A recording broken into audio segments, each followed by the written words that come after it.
du agresseur, de la parcelle au système de culture. Donc, avant de débuter les présentations techniques, quelques informations pratiques. Donc, tout d'abord, la session est enregistrée et retransmise sur la chaîne YouTube de Terrainnovia. Pour les personnes inscrites et connectées sous Teams, vos micros sont coupés pour éviter les parasites et vous avez la possibilité de poser des questions via le chat. Donc, ces questions seront partagées en fin d'exposé pour que l'intervenant puisse y répondre. Donc, pour terminer, vous recevrez dès demain un mail avec une enquête de satisfaction qui nous sera utile pour nous améliorer, ainsi que des liens pour télécharger les supports présentés et l'accès au replay de la session. Donc, je vais maintenant laisser la parole à Julien Charbonneau, ingénieur de développement sur la région Centre-Val de Loire, qui animera cette session et qui va présenter son contenu. Merci Véronique. Donc, je vous propose quelques mots d'introduction. Donc, tout d'abord, pour vous dire qu'on était à peu près 150 inscrits, avec plus de la moitié sur la région Centre-Val de Loire, et puis une petite partie aussi sur la zone plus à l'ouest de chez nous, et puis quelques points par-ci par-là à l'échelle française. Alors, pourquoi une session régionale? Ben, tout simplement pour ancrer quelques résultats dans le contexte local. Donc, il a fallu faire des choix, bien entendu. Hein, on n'est pas sur un format d'une journée. Donc, on a fait des choix. Donc, on va partir dans un premier temps sur la plateforme cible. Donc, certains d'entre vous ont pu avoir des présentations de Gilles il y a quelques années, des visites aussi sur le terrain. Donc là, après une mise en place pour la première récolte 2016, la récolte 2020 nous paraissait intéressant pour faire un point d'étape. Hein, donc, de voir un petit peu les premiers résultats, de voir s'il fallait réorienter ce qui avait déjà été fait. Donc, Gilles va vous présenter synthétiquement. Alors là aussi, on ne pourra pas, vu le temps et le format, être trop long, mais voilà, vous donner les premiers éléments de synthèse et de réflexion pour les années à venir. Donc ça, c'était parce que voilà, Champagne-Berrichonne, argilo-calcaire superficiel, quelque chose de connu sur la région. En deuxième partie, nous présenterons des résultats sur les protéagineux. Donc vous savez qu'il y a eu pas mal de soucis de virose cette campagne sur les pois, les févroles, les lentilles aussi. Donc l'objectif, c'était de revenir, sachant que ces cultures sont assez présentes chez nous, et surtout, il y a eu un gros effort de l'ensemble des partenaires pour faire des prélèvements, parce qu'on voilà, on a pas mal, entre un tiers d'échantillons qui viennent de la région centre et la moitié de la zone ouest. Ça me paraissait important de pouvoir revenir sur ces éléments-là. Donc, un peu de biblio, le bilan des analyses et puis voir un petit peu qu'est-ce qu'on peut faire. Donc ça sera Anne Moussard qui nous fera cette présentation sur les protéagineux. Et puis, on finira par quelque chose qui me tient à cœur depuis un certain nombre d'années. Donc, c'est la liaison entre l'évaluation variétale et les ravageurs, qui sera faite par Arnaud Van Boxom. Donc, il a un petit peu de retard, parce que c'est pas parce qu'on est en numérique qu'on n'a pas de souci. Donc, ce matin, il a eu un petit souci de voiture. Donc, il va pas tarder à arriver. Je le vois qu'il me fait coucou à l'écran. Donc, c'est bon, il est arrivé. La roue est réparée.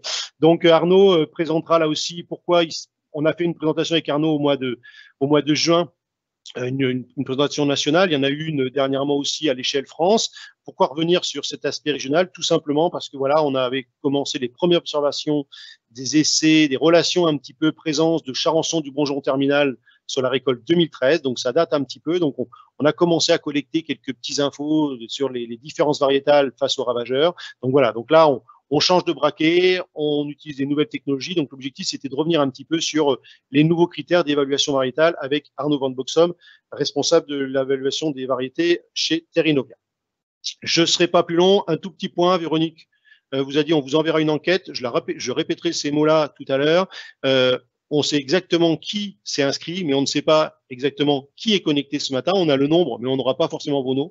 Donc, grâce à l'enquête de satisfaction, ça peut nous permettre de savoir qui était réellement là et aussi de voir si les formats et les contenus vous ont convaincus. Donc, n'hésitez pas à, bien entendu, renvoyer les enquêtes de satisfaction.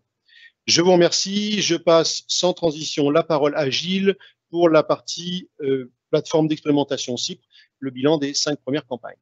À Gilles, à toi.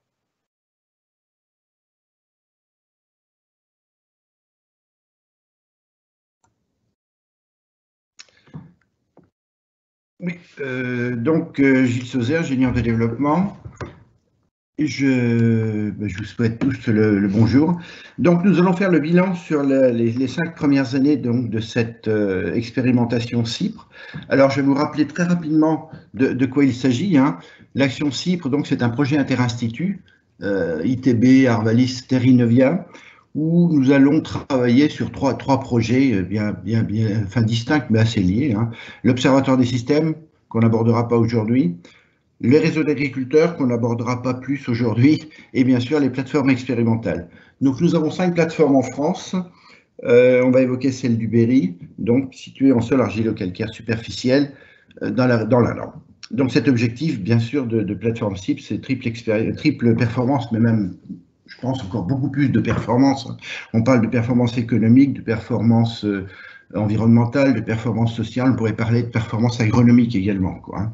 Donc, la plateforme CIPRE du Berry, on a 2 systèmes de culture donc, qui sont expérimentés. Un système qu'on va appeler témoin tout au long de l'exposé, un système que l'on va appeler innovant. Le système témoin étant le système couramment rencontré dans cette région, qui peut paraître un peu obsolète, hein, vous le verrez tout à l'heure, mais il a fallu statuer avec le groupe de conception, quoi, hein. Voilà, le dispositif, donc toutes les cultures sont présentes chaque année, et répété 3 fois. Les parcelles font 1800 mètres carrés, répété 3 fois. Donc, vous voyez, ça fait un dispositif de grande taille. Ça a démarré en 2016, comme on vous l'a dit. Donc, et ce qui est un peu nouveau par rapport à ce qui se passait auparavant, c'est que nous avons un comité de conception et un comité de pilotage qui se réunit régulièrement et qui a réfléchi à ces nouveaux systèmes, au système de demain. Donc, hein, dans ce comité de pilotage, on trouve des agriculteurs, on a une dizaine, hein, des agriculteurs et tous les conseillers de toutes les grandes entités, on va dire, de développement de la région. Alors, la plateforme CIPRE, bon, vous voyez le type de sol, on parle d'argilo-calcaire superficiel, hein, bien entendu. C'est ce qu'on trouve sur 60-70% de la plateforme. Il faut savoir qu'on a des zones un peu plus sableuses et une zone un peu plus argileuse également, quoi. Alors, c'est quoi les problématiques du coin, de la région, quoi, du contexte, hein. Bon, des conditions type de sol, réserve utile faible, donc les sols argilo-calcaires superficiels, un climat estival souvent très sec et de plus en plus sec et chaud. Historiquement, nous avons des systèmes de culture qui sont très limités, un colza et orge, même si on a un tout petit peu de diversification, mais vous voyez, on a quand même essentiellement des cultures d'hiver et des facteurs limitants, évidemment, qui sont liés à cet historique et au milieu, hein, comme les adventices, bon, j'ai mis vulpin, géranium et d'autres, hein, bien entendu. Et un autre point à améliorer qui est concernant une culture qui, on va dire, est historiquement très présente dans la région, est super adaptée à la région, une culture dont on a vraiment besoin, ce sont les insectes d'automne du colza. Alors, un point d'ancrage très fort, évidemment, c'est améliorer la fertilité, puisqu'on sait que la réussite de ces systèmes, qu'ils soient témoins, qu'ils soient innovants, passe évidemment par l'amélioration de la fertilité à travers la fertilité biologique pour le maintien d'une grande qualité structurale, d'une très bonne qualité structurale donc, et d'une très bonne qualité minérale. Alors, les enjeux, vous les avez compris donc. Alors les systèmes, on va passer très vite hein, parce que sinon je ne vais pas aller jusqu'au bout. Système témoin, colza et orge, oui, bon, certes c'est discutable, hein, mais ça a été maintenu à l'unanimité. Et un système innovant où on va apporter de la diversification, bien entendu, diversification au niveau culture, mais aussi diversification au niveau installation des cultures par le travail du sol, quoi. Et surtout, on va essayer de maintenir, j'allais dire, une couverture quasi permanente. Bon, c'est un peu ambitieux, mais la couverture la plus longue possible du sol. Alors ce système, lentilles, blé dur, colza d'hiver, et là on a une phase de rupture qui démarre, donc colza, maïs, tournesol, pour bien gérer les adventices et en particulier le vulpin, suivi d'un blé tendre, d'un pois d'hiver qu'on a associé dans un premier temps avec du blé, je vous en parlerai tout à l'heure, de nouveau du blé tendre et une orge, avec des couverts intercultures autant que possible dans chaque interculture, qu'elle soit longue ou qu'elle soit courte. On a essayé des cultures dérobées également, du sarrasin puis de la cameline. On évoquera également le sujet tout à l'heure. Et pour chaque culture, nous avons un type d'implantation bien particulier. C'est-à-dire que sur cette plateforme, nous allons avoir du travail profond, lentilles, tournesol par exemple, du travail superficiel, qui peut être pour du blé ou de l'orge, par exemple, et du semi-direct, colza et fréquemment les céréales. Alors, on va commencer par les enseignements positifs, bien sûr. On a amélioré le contrôle du vulpin avec le maïs tournesol, ça c'est clair, ou au moins avec la succession des 3 cultures colza, maïs, tournesol, quoi. Et nous avons également de très bonnes performances du blé après le tournesol. Bon, ça c'est pas une découverte, on le rencontre dans la campagne, quoi. Et vous voyez donc sur le petit tableau où on a sur le témoin on est toujours en recherche d'herbicides efficaces, quoi. Donc des passages répétés de Fosbury, systématisés, et selon les années du Cortoluron, du Célio, de l'Atlantis, etc. Ce qui fait que par rapport à l'innovant, où nous avons systématiquement le Fosbury, mais avec une fois sur 2 un antidicote de printemps, mais globalement des interventions plus rares et surtout un grand niveau de satisfaction, quoi. Donc avec des marges et des IFT nettement réduites sur ce système, nettement améliorées, pardon, sur ce système innovant. Ensuite, au niveau d'enseignement mitigé, les cultures dérobées, bon, je vous ai dit, on est dans un milieu très sec, quoi. Donc les cultures dérobées, que ce soit le sarrasin et la cameline, ça pourrait être brillant. On a toujours réussi à les faire lever. Pourquoi? Parce que fin juin, début juillet, on a encore un sol frais. Mais en termes de productivité, ça a été vraiment assez catastrophique, je dirais. On a rarement dépassé les 3-4 quintaux, quoi. Et avec des salissements très forts, genre repousse d'orge, par exemple, sachant que cette culture de rebais se situait entre l'orge d'hiver et la lentille. Donc ça, enseignement très mitigé. Enseignement encore plus mitigé, le pois blé. Je dirais même que c'est une cata, pratiquement, quoi. Pourtant, c'est intéressant le pois blé, maturité synchro. En 2016, on a des résultats, je dirais, exceptionnels par rapport à l'environnement local, c'est-à-dire des pois de 20 quintaux et du blé de 13 quintaux, absolument pas de bactériose. Par contre, on a eu de l'ascoquitose assez tardivement, mais qui a fait qu'on a fait 20 quintaux, quoi. Mais on a bien vu qu'avec l'aération qu'on avait au niveau du sol, par un meilleur port du pois, eh bien, effectivement, la bactériose était rare, voire presque nulle, quoi. Mais des points négatifs, quand même, c'est le contrôle du vulpin. Difficile, évidemment, on ne peut pas faire de carbe, on ne peut pas faire d'antigraminées, quoi. Et surtout, c'est le blé qui suit qui va morfler, quoi, parce qu'on a des catastrophes en blé, donc, avec énormément de piétins et chaudage. Donc, il faut savoir qu'on est sur du blé, du pois blé, et encore du blé, donc énormément de piétins et chaudage avec des chutes de rendement en particulier en 2018 et 2019, absolument catastrophiques, ce qui fait qu'on est revenu à un poids seul à partir de 2018. Donc, comme vous voyez, l'innovation n'est pas toujours vectrice d'amélioration, quoi. Les enseignements négatifs, vous avez vu, déjà avec mon pois blé, je ne pouvais pas faire de propisamide. Ça, c'est un enseignement négatif et qui pénalisait toute la suite de cette succession culturelle. Donc, on est même revenu à un labour sur l'orge en 2020. Alors, les maîtrises adventices, donc on va se concentrer sur la partie innovante. Donc, vous voyez, en 2015, on avait fait de l'avoine partout, c'était comme une jachère, quoi. En 2016, globalement, c'est très bien, si ce n'est sur mon pois blé où j'ai un peu de mauvaises herbes, et en particulier des dicotes cette année-là. D'ailleurs, le blé qui suit en jaune, vous voyez la dernière ligne, est un peu pénalisé également parce qu'on a eu des grenaisons de vulpins et de quelques dicotes. Bon, on a réussi à contrôler tant bien que mal. Mais ce que l'on voit globalement sur ce tableau, au niveau système innovant, c'est une détérioration au niveau de la qualité du désherbage, donc de plus en plus d'adventices.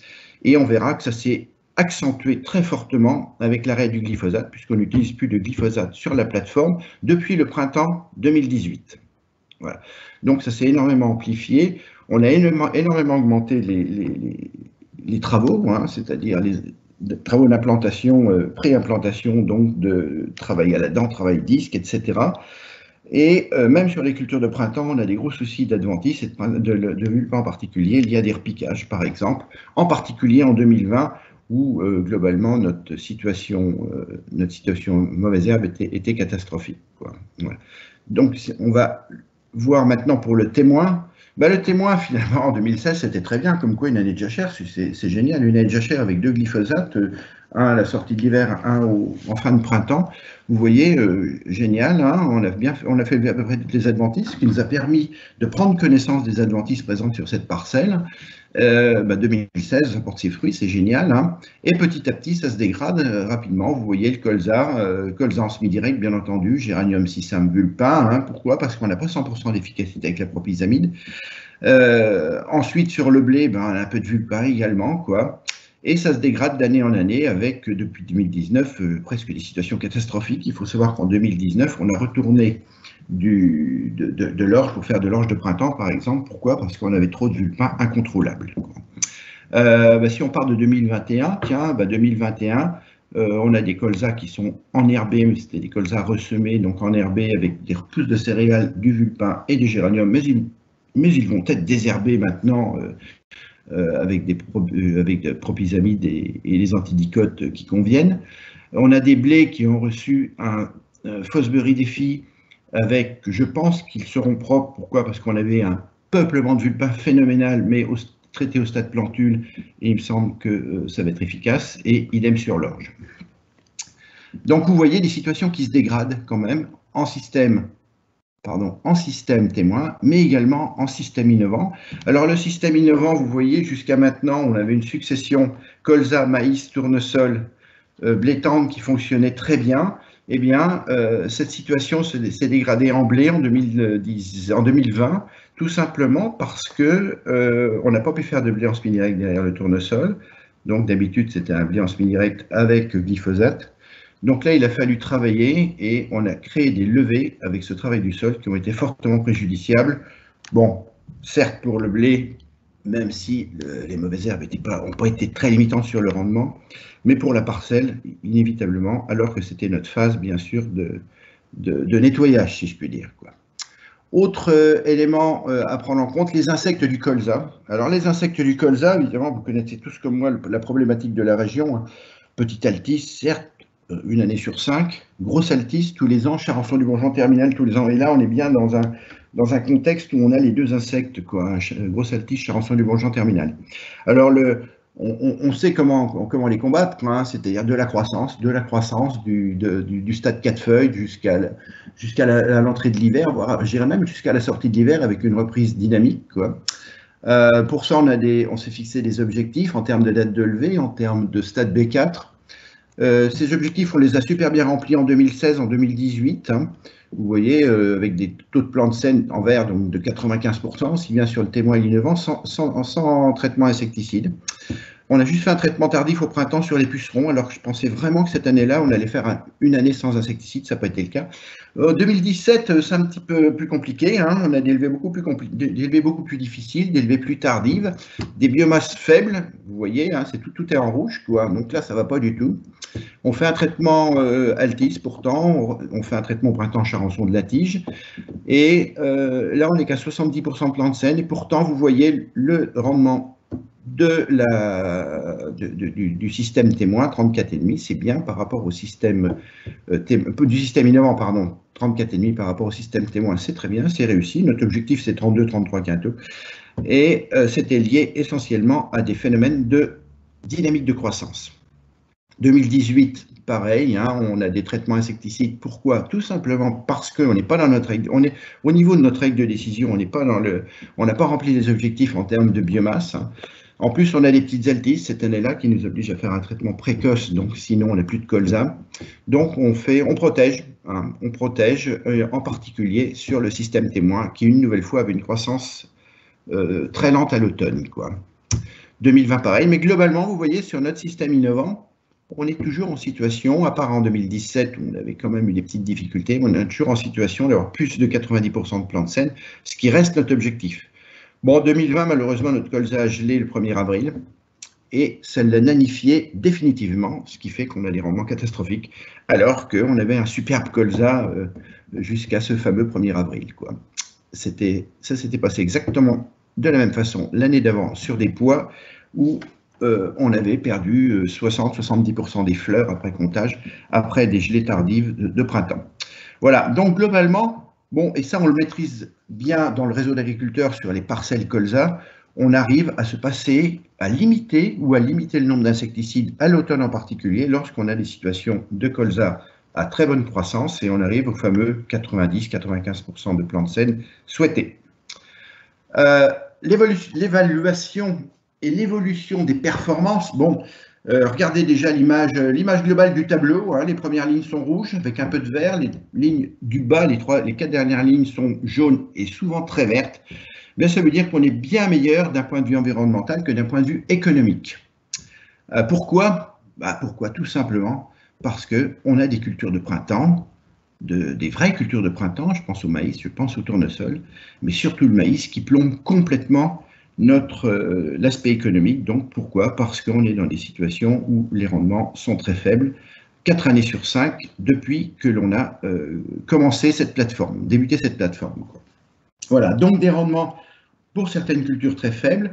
Exemple, 2016, maïs 20 quintaux, tournesol 20 quintaux. 2017, c'est plutôt bon. Hein. D'ailleurs, vous voyez, d'un point de vue marge, on est bien, puisqu'on a du maïs à 55-60 quintaux, ce qui était l'objectif, hein, et des tournesols à 25 quintaux. Mais 2017, 2018, 2019 et 2020, c'est de nouveau la catastrophe, avec des étés super secs, des tournesols et des maïs qui sont souvent réussis et qui fonctionnent bien toute leur phase végétative, si on peut dire, quoi. Mais durant la phase de reproduction, c'est une cata totale et ils sèchent et définitivement, ils sont définitivement secs, on va dire fin août, début septembre, ce qui fait qu'on a des rendements absolument catastrophiques. Ceci, additionné à nos rendements blés, par exemple, derrière pois, qui sont également catastrophiques, fait que, en termes économiques, on est dans une situation très délicate qui va totalement justifier la refonte de ce système, d'engager une nouvelle réflexion.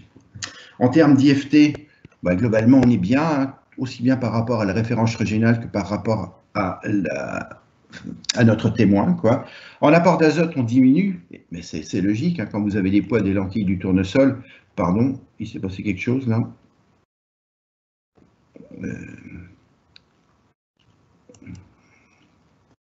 Ouais.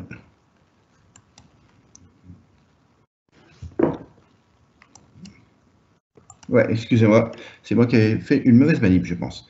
C'est bon. Donc, en apport d'azote, évidemment qu'on est meilleur. Quand je vous dis, quand on a du tournesol, des lentilles et des pois dans la rotation, ce sont des cultures qui sont peu exigeantes en fertilisant, quoi. Donc, ce qui fait qu'en GES, on est également très bon. Donc, il va falloir s'améliorer d'un point de vue économique, c'est sûr, et pour ça, il va falloir certainement revoir ce système. On va parler rapidement de fertilité. Pourquoi je mets de la fertilité dans cet exposé? Tout simplement parce que je pense qu'on va s'améliorer grâce à l'amélioration de la fertilité du sol et grâce à la croissance et à la disponibilité des éléments minéraux. Vous savez qu'on a une contrainte qui est d'améliorer la qualité organique de nos sols, donc par le stockage de carbone. Donc on a fait des mesures ont été faites, hein, sur cette plateforme, hein, avec, voilà, je mets toute la diapo, donc avec,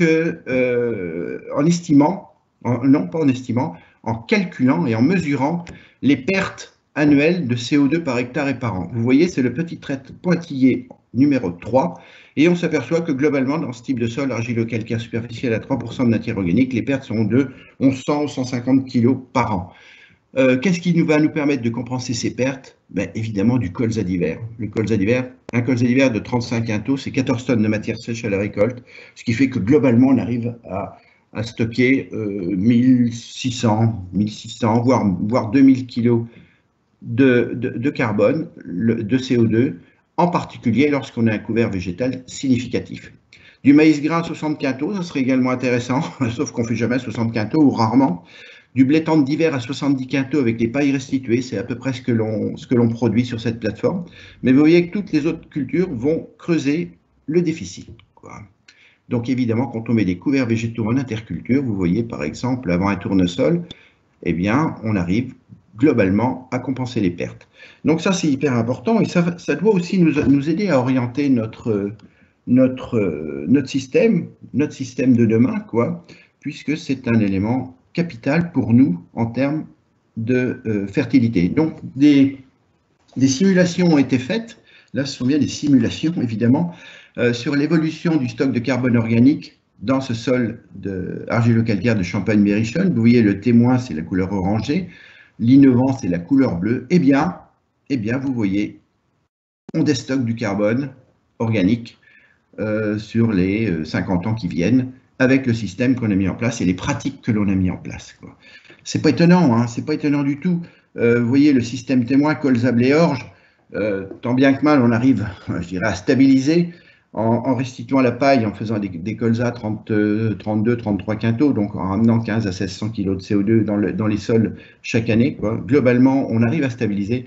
Le système témoin, évidemment, on a intégré des cultures qui restituent très peu de carbone au sol, ce qui fait que malgré, on a beau faire du semi-direct, on a beau faire des couverts végétaux en interculture, couverts que l'on réussit globalement assez bien, pourtant, à part en 2020, eh bien, on est dans une situation de déstockage. Vous voyez les pertes azotées. Bon, il faut savoir que sur les témoins, le N minéralisé, donc sur le témoin 145 unités, 143 sur l'innovant, et les doses apportées, bon, évidemment, il y en a plus sur le témoin qui ne sont que des cultures d'hiver, 166 contre 109. Donc, les pertes azotées, globalement, sont assez semblables dans les deux systèmes, hein, un peu inférieurs dans le système innovant, mais vous voyez, c'est pas violent, quoi. Juste une dizaine de kilos, quoi. Voilà, donc ça c'est un peu embêtant, ces pertes de l'évolution du stack de carbone qui diminue, quoi. C'est un peu embêtant et je pense qu'il va falloir, lorsqu'on va avoir une nouvelle réflexion sur la conception de ce système, je pense qu'il faudra en tenir compte, quoi. L'évolution de la maîtrise agronomique, bon, ben, vous voyez, 2020 c'est une année absolument catastrophique en système innovant. Décidément, j'ai encore...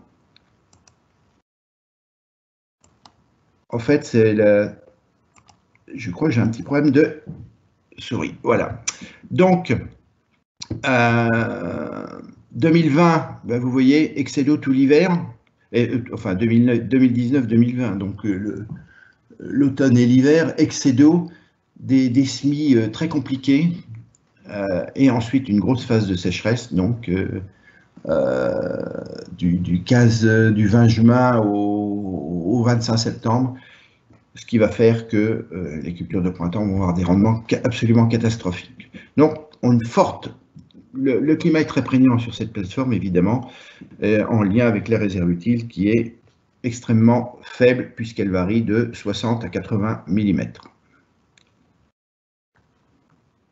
Ah, donc, les enseignements après 5 campagnes, quand même du positif, évidemment, quoi, hein, efficacité de la succession maïs-tournesol, et je dirais même colza maïs-tournesol, parce qu'il ne faut pas oublier que sur le colza, il y a une propisamide qui est super intéressante, hein, donc pour le contrôle du vulpin, et les performances du blé suivant. En blé de tournesol, on est toujours autour de 75 quintaux depuis le début, à part en 2016 où on était à 60 quintaux, donc ça c'est plutôt intéressant, avec surtout des charges vraiment très faibles. Valorisation de l'azote et de la performance du colza associé après l'anti-blé dur, oui. Et ça, je peux vous dire, c'est encore le cas cette année. Nos blés, nos colza innovants ont des biomasses entrée-hiver pratiquement le double du colza témoin. Et je pense qu'on a un effet système très marqué avec des restitutions d'azote qui sont beaucoup plus conséquentes après lentilles et blé dur. Donc des performances en termes de rendement qui sont plus meilleures également, puisqu'on doit être à peu près 15 à 20% supérieur au témoin, avec des charges très modérées. La robustesse de la lentille et du tournesol, bon, la lentille sauf 2020, bien entendu, un peu comme partout, quoi. Et du tournesol, bon, pour le tournesol, on n'est pas trop ambitieux, parce qu'on s'est fixé un rendement moyen de 22 quintaux. Mais l'intérêt du tournesol, si vous voulez, c'est que, par exemple, 3 années sur 5, on n'a pas eu de pesticides sur nos tournesols, puisqu'avec 2 binages, on a toujours réussi à avoir des tournesols très propres. Donc, ce sont 2 cultures de diversification qui ont tout à fait leur place dans ces systèmes. Bon, évidemment, baisse de l'azote minéral et de l'IFT. Négatif, des points négatifs, hein, oui, qui sont même très négatifs, je dirais. C'est un système qui n'est pas robuste vis-à-vis des aléas climatiques. On a fait du soja une année, c'était une cata totale, on ne l'a même pas récolté. Les dérobés, c'est très compliqué, même si on arrive à les faire lever. Et le maïs, c'était la catastrophe 4 années sur 5. Donc, on n'est pas robuste vis-à-vis des aléas climatiques, il va falloir revoir ça sérieusement. Donc, mauvaise gestion des adventices et des implantations avec travail du sol, y compris labour, hein, sans glyphosate. Ça, c'est clair, quoi. Hein, bon, certes, c'est que l'expérience de 2 années, quoi, mais quand même, c'est compliqué. Est-ce qu'on a les bons outils? Peut-être pas, d'ailleurs, hein, mais on voit qu'on a de grosses difficultés à tenir les parcelles propres dès lors qu'on n'a pas ce glyphosate, alors que quand on a du glyphosate, on arrive à gérer et à diminuer les charges de désherbage de façon significative. Mélange pois-blé, bon, on a arrêté, on sait pourquoi, je vous l'ai expliqué, ce problème piétin-chaudage. Contrôle du vulpin après 4 cultures diverses, c'est compliqué. C'est très compliqué, surtout que la 4e culture, c'est de l'orge, avec des moyens qui sont quand même assez réduits, quoi. Bon, les mauvaises performances économiques, vous avez vu, et le stockage du carbone, pour moi, qui est quand même un point crucial à améliorer. Donc, on va repartir sur un nouvel atelier de conception. On a commencé avec les agriculteurs, avec les conseillers. Quel système témoin? Eh oui, est-ce que le système témoin ne mériterait pas d'être changé? Je ne sais pas si vous avez vu tout à l'heure sur l'évolution des adventices dans le système témoin, mais une année, en 2019, on n'a pas eu de colza, on a fait du tournesol, le colza n'ayant pas levé, eh bien, on voit que ça améliore sacrément la situation, quoi. C'est-à-dire que notre système de demain, il est peut-être c'est peut-être un mixte des deux systèmes, du témoin et de l'innovant, avec simplement l'ajout du tournesol, voire l'ajout d'une lentille, donc un léger allongement avec une culture de printemps, tout simplement, quoi. Donc, les systèmes innovants, revalider les enjeux locaux. Les enjeux, c'était la fertilité, l'adaptation, une robustesse vis-à-vis des aléas climatiques. Bon, là-dessus, on n'est pas très bon, quoi. Donc, il va falloir y repenser. Quelle piste pour améliorer les performances économiques et la robustesse, c'est ce que je viens de vous dire, tout en conservant les performances environnementales et le stockage du carbone. Alors évidemment, ce système, il est un peu figé, parce que on peut mettre 36 parcelles de 1800 mètres carrés, on ne peut pas en mettre de plus, quoi. Donc on va certainement être obligé de rester sur des longueurs de 6 voire 9 ans, quoi, comme c'est le cas pour l'instant. Ça, c'est l'effet système, l'inconvénient de l'effet système et de l'effet expérimental, si vous voulez, quoi. Voilà, donc vous voyez, tout n'est pas extraordinaire sur cette plateforme. On a quand même des points très, très positifs, je trouve, quoi. Parfois, on est allé un peu loin dans l'innovation. Parfois, je pense qu'on s'est un peu freiné, on aurait pu aller plus loin. Je pense à la couverture permanente, par exemple, qu'on n'a pas testé, mais aujourd'hui, on a beaucoup trop de soucis d'adventice pour espérer être performant avec une couverture permanente durable, si je puis dire, quoi. Donc des points améliorés, d'innovation à être un peu plus innovant parfois, mais on voit que le moindre risque et la moindre défaillance, je pense à notre pois blé, a un impact considérable, puisqu'on perd 30% de rendement en blé, par exemple, sur le blé suivant à cause de l'échaudage. Donc méfiance, quoi. Voilà. Mais cette plateforme, ça sera le mot de la fin, je pense. Sur cette plateforme, en fait, notre objectif, c'est bien de transférer des stratégies, non pas de transférer des systèmes clés en main, quoi. Et là, aujourd'hui, on est déjà capable de transférer des stratégies, aussi bien en colza qu'en blé, par exemple, voire en tournesol, et on le voit bien dans les parcelles du réseau qu'on abordera peut-être un jour sous cette même forme, quoi, où là, on a sans avoir un système aussi élaboré, on va dire, on arrive à des résultats super intéressants sur ces deux cultures avec un peu d'innovation. Voilà, écoutez, je vous remercie de votre attention et de votre écoute. Merci Gilles. Avant de reprendre, j'ai un petit peu d'écho, avant de prendre les premières questions, n'hésitez pas à nous faire part de vos remarques ou de vos questions directement dans le chat. Donc première question, Gilles, peux-tu rappeler la forme du dispositif, la taille des parcelles, la largeur, un petit peu la partie… Oui, ok. Donc, sur ce dispositif, on a 36 parcelles. Donc, le système innovant, c'est 9 modalités multipliées par 3. Sur le système témoin, 3 modalités multipliées par 3. Chaque parcelle élémentaire fait 24 mètres de large sur 75 mètres de long. Hein. Et donc, 3 répétitions avec un tirage aléatoire à l'intérieur de chaque rep. Ok. Merci Gilles. Petite question plus ponctuelle sur le dégât de gel sur le colza. C'était une variété particulière. Enfin, comment est-ce que tu peux, enfin, je peux le faire aussi, mais est-ce qu'on peut expliquer ces petits problèmes, va revenir un petit peu sur ces problèmes de gel qu'on a eu la campagne dernière dans certaines parcelles, des fois des parcelles qui se touchaient. Est-ce que tu peux donner l'explication du gel sur la plateforme CIP? Bah, écoutez, déjà, il y a le problème exposition, parce que on avait exactement le même problème l'année précédente sur le pois. Donc là, les dégâts de gel sur le colza, on l'a eu sur cette plateforme, on l'a eu dans 2 parcelles agriculteurs, et sur une parcelle agriculteur, c'était une cata totale. Et bizarrement, je dirais, mais ça c'est une observation visuelle, hein, donc assez, un peu empirique, quoi.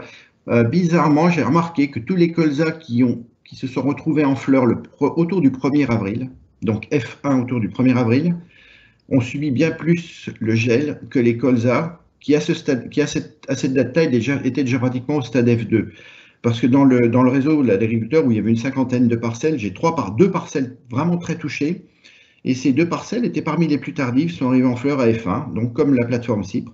Toutes les parcelles qui étaient en fleurs au 22-23 mars, donc à F2 au 1er avril, ont eu quelques petites siliques qui ont sauté, quoi, mais globalement des dégâts très minorés par rapport à... Voilà. Donc il y a un problème d'exposition, ça c'est totalement évident. Et nous, là, on est sur une petite pente face nord-nord-est, je vous dis, c'est... Les jets de printemps, ils sont fortement destructrices, si on peut dire. On l'a vu l'année précédente sur le poids également, quoi. Donc, stade et exposition.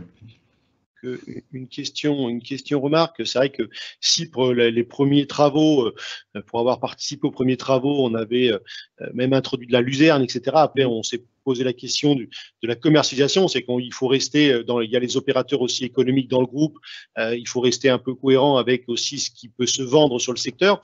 Donc c'est vrai qu'on a été très loin, Gilles, dans le changement de l'introduction de culture de maïs. Est-ce que au regard de l'analyse de nos 5 ans, c'est clair qu'on voit qu'il y a certains points négatifs. Est-ce qu'on risque, la réorientation ne risque pas de limiter un peu l'innovation et qu'on revienne sur quelque chose de plus, peut-être trop académique? Comment on va gérer la vigilance pour rester tout innovant sans... Voilà, le débat est là, est ouvert par rapport à ça.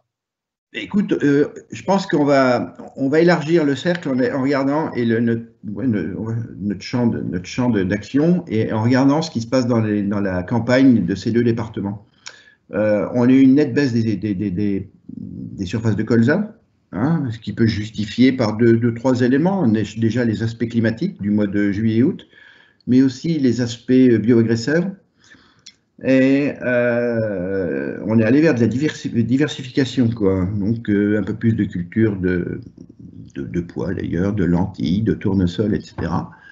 Et aujourd'hui, on sent chez ces agriculteurs une volonté de revenir vers le colza, quoi. Pourquoi? Parce que globalement, ça apporte quand même malgré tout un peu plus de régularité que ces cultures de diversification, quoi.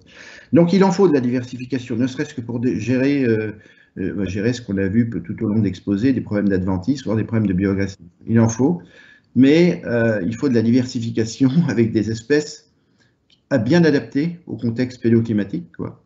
Et on est un peu limite, il faut être clair, dans ces argilo-calcaires superficiels, on est limite. En poids, on n'est guère que sur des potentiels à 35 quintaux. En tournesol, quand on fait 25 quintaux, c'est un exploit.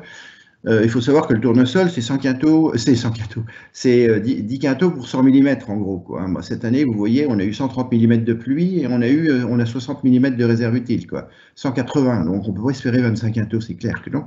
Surtout si on a des petits problèmes de structure de peuplement. Donc c'est compliqué les cultures de diversification, en particulier quand ce sont des cultures de printemps, donc des cultures d'été, quoi.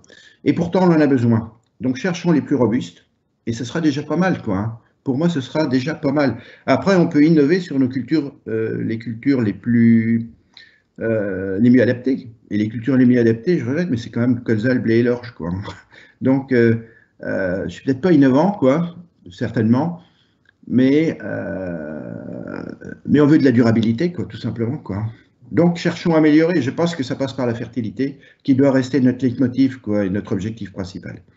Pour rebondir justement, une question par rapport au tournesol, Gilles, la gestion, alors sur des macro-parcelles, on va dire, comme on a sur la plateforme, c'est l'enjeu du tournesol à la fois en termes d'innovation, c'est-à-dire quel tournesol pour demain, hein, on pourrait se poser la question, et puis la gestion des ravageurs, alors sur des macro-parcelles, mais aussi en parcelles, c'est-à-dire comment allier un petit peu peut-être des nouvelles conduites ou des nouvelles idées de conduite de tournesol, avec ou sans, mais aussi en pensant aux problématiques de ravageurs, et notamment les oiseaux et les lièvres.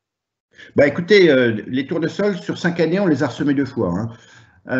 Donc, on a des problèmes d'oiseaux, c'est clair, hein. On a des pigeons, des corbeaux qui sont très malins et qui savent quand on sème des tournesols, on les observe bien. Donc, on a ressemé 2 fois sur 5.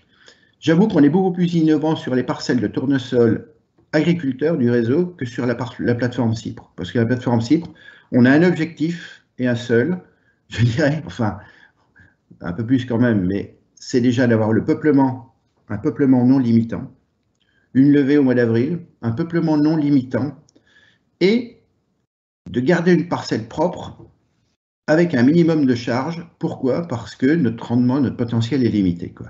Et ça, jusqu'à maintenant, c'est quand même, je trouve qu'on y est super bien arrivé. Les rendements varient de 17 à 25 quintaux. Donc, globalement, on est à peu près au rendement moyen fixé sur les 5 années. On doit être à 21, 22. Bon, je veux dire, on n'était pas trop ambitieux, on y est arrivé. Mais surtout, 3 années sur 5, on n'a pas eu d'intrant d'origine chimique. Peut-être un peu d'azote, 30 unités, mais ça doit être arrêté là. Et on a toujours fait du binage avec des résultats sensationnels en termes de qualité de désherbage, quoi. Voilà. Dans les parcelles agriculteurs, on est beaucoup plus innovant parce qu'on a un peu de tout. On a du très classique, du bio, et aussi du tournesol en agriculture de conservation, donc sans travail du sol, semis dans les couverts, de Févrole Faceli par exemple, avec des résultats surprenants, mais des problèmes. Et là, ce ne sont plus des problèmes d'oiseaux, ce sont des problèmes de limaces. Et effectivement, cette année, sur globalement, il devait y avoir 200 hectares à peu près de tournesol en agriculture de conservation, si on peut appeler ça comme ça, ou tout au moins sans travail du sol, dans les couverts. Il y en a eu 15 à 20% de ressemés à cause des limaces, mais les rendements se situent entre 30 et 40 quintaux. Donc ça, pour moi, c'est vraiment un progrès énorme, mais avec son cortège de difficultés, quoi. C'est clair, hein. Et là, en l'occurrence, ce sont moins les oiseaux, mais plus les limaces. Donc, une dernière question, et puis il y en a d'autres qui arrivent au gré des évolutions. Une dernière question, Gilles, et puis on gérera les prochaines dans le chat si besoin. Au niveau économique, est-ce pour les protéas, alors c'est une question à la fois qui fait question et qui fait remarque, c'est-à-dire que si on avait une meilleure valorisation économique des prix du prix de vente de nos protéagineux, est-ce que ça améliorerait, gérer leur intérêt à la fois économique mais aussi agronomique dans la plateforme? Bah, évidemment, là aujourd'hui on est sur des poids, on est entre 30 et 35 quintaux. Pourquoi on a fait du blé? C'était pour faire 15 quintaux de blé, ce qui ramenait un peu plus économiquement, améliorer la situation, quoi, mais entraîner évidemment des inconvénients. Donc, si le prix du poids est un peu plus élevé, ce serait évidemment plus intéressant. Mais on a un autre problème en poids, c'est qu'on a des charges opérationnelles qui sont élevées, quoi. On a deux antidicotes, un antigramme, on a 2 à 3 insecticides et 2 fongicides, quoi, à minima, et sans vraiment, en étant très, je dirais, en observant bien et en étant limite parfois, quoi. Donc on a des charges opérationnelles élevées, donc ce qui fait que si on a un prix du quintal de la récolte plus élevé, ça en sera que mieux, quoi. Malgré tout, ça reste des plantes intéressantes dans le système, quoi. Mais on voit bien que lorsqu'on a des petites impasses, je pense au niveau des herbages en particulier, le blé qui suit, c'est répercuté sur le blé suivant, quoi. Ça, c'est net, quoi. Ce qui fait qu'aujourd'hui, je trouve que le tournesol est un meilleur précédent pour le blé que le pois, c'est évident, quoi. Pourquoi? Parce que j'ai beaucoup moins d'inconvénients et un itinéraire qui est beaucoup plus simple sur le blé, quoi. Ok, je te remercie, Gilles. On va être obligé de clôturer les questions, hein, ça arrive, donc on va les gérer en B2B, voilà. Ok, écoutez, je vous remercie. Donc, merci à Gilles. Donc, je vous propose, pour tenir le timing, de passer la parole donc à Anne Moussard, donc spécialiste un petit peu des maladies et sur les protéagineux, donc pour voir un petit peu tout ce qui s'est passé, notamment sur cette problématique virose qui a touché beaucoup de parcelles, et notamment beaucoup en région centre, et avec beaucoup de tests et d'analyses en région centre. Donc, je passe la parole à Anne Moussard sur cet aspect protéagineux.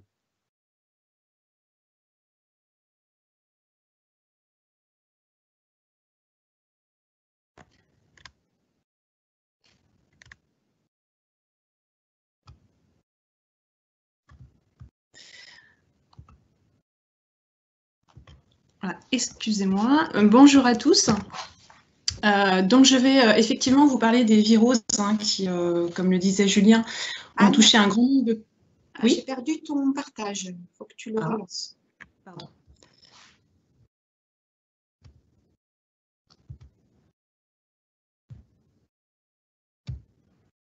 Est-ce que c'est bon là? Oui, tu peux le remettre en diaporama si tu veux.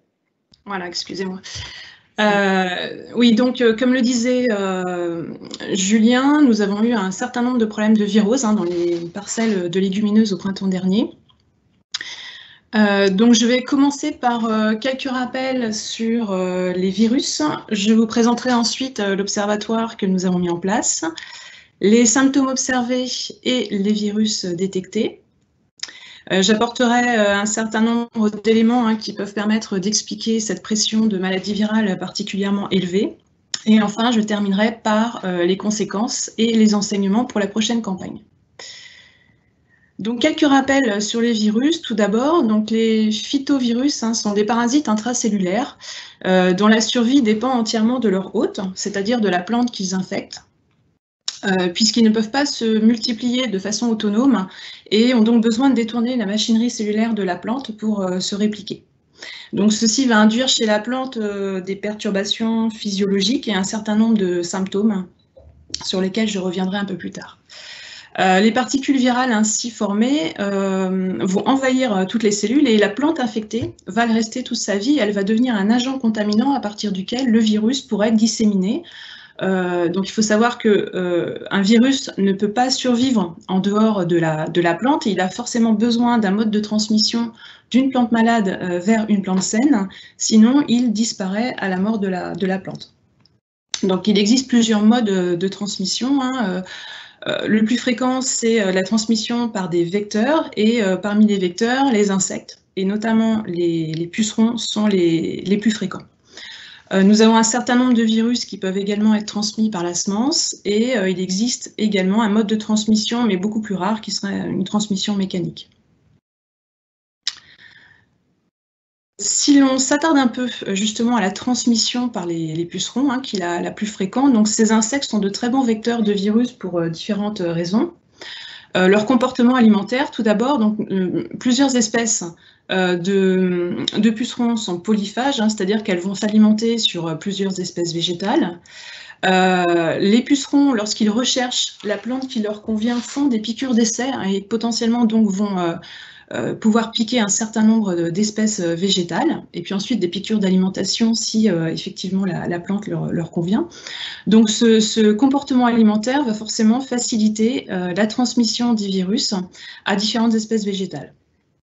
Alors les pucerons ont également un cycle biologique qui va favoriser la dissémination des virus. Ils ont une reproduction sexuée mais également parthénogénétique qui fait que la fécondité peut être très élevée. Et puis, nous avons des individus aptères, mais également des individus ailés. Donc, tout ceci va faire que si les conditions sont favorables, on peut avoir assez rapidement une augmentation des populations et une dissémination des pucerons au sein d'une parcelle et entre parcelles, et donc potentiellement une dissémination et également des virus qu'ils portent. Sur légumineuses, nous avons plusieurs espèces de pucerons qui peuvent être vectrices de virus, comme par exemple le puceron vert du pois, Acyrtosiphon pisum, le puceron noir de la févrole, Apis fabae.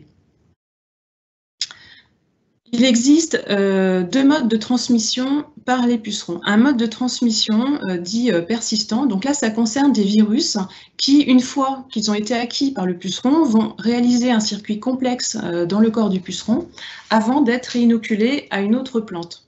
Donc on peut avoir une durée de rétention dans le corps du puceron qui peut être importante, et donc un délai avant transmission du virus à une autre plante, donc ça peut être un délai de plusieurs jours. Par contre, les pucerons qui portent ces virus restent virulifères toute leur vie. À l'inverse, nous avons un mode de transmission non persistant qui concerne des virus qui ne circulent pas dans le corps du puceron. En fait, ils restent au niveau du stylet. Et dans ce cas-là, il n'y a pas de délai avant transmission. Nous avons un virus qui peut être réinoculé tout de suite, mais le puceron reste virulifère très peu de temps, ça peut être quelques minutes à quelques heures. Donc la connaissance en fait de l'espèce virale qui pose problème dans une culture et de son mode de transmission est importante si l'on veut réfléchir à l'élaboration de méthodes de lutte. Alors, quelle peut être l'origine des virus transmis à la parcelle par les pucerons? Donc, un virus peut être généraliste, c'est-à-dire qu'il peut infecter plusieurs espèces végétales, ou spécialiste, une voire deux espèces. Donc un puceron qui va inoculer un virus dans une parcelle peut avoir acquis ce virus à partir de la même espèce hôte qui est présente dans l'environnement ou à partir d'une autre espèce si l'on a affaire à un virus qui est généraliste. Donc il y a plusieurs sources de virus à partir desquelles un puceron peut, plusieurs sources dans l'environnement, pardon, à partir desquelles un puceron peut acquérir un virus. Ça peut être une autre culture sensible qui est plus ou moins proche. Il faut savoir que les pucerons peuvent être disséminés dans l'environnement sur des distances assez importantes par le vent. Ça peut être des repousses ou encore des espèces sauvages. Les espèces sauvages pouvant avoir un rôle important, notamment un rôle de réservoir l'hiver lorsque nos cultures ne sont pas en place.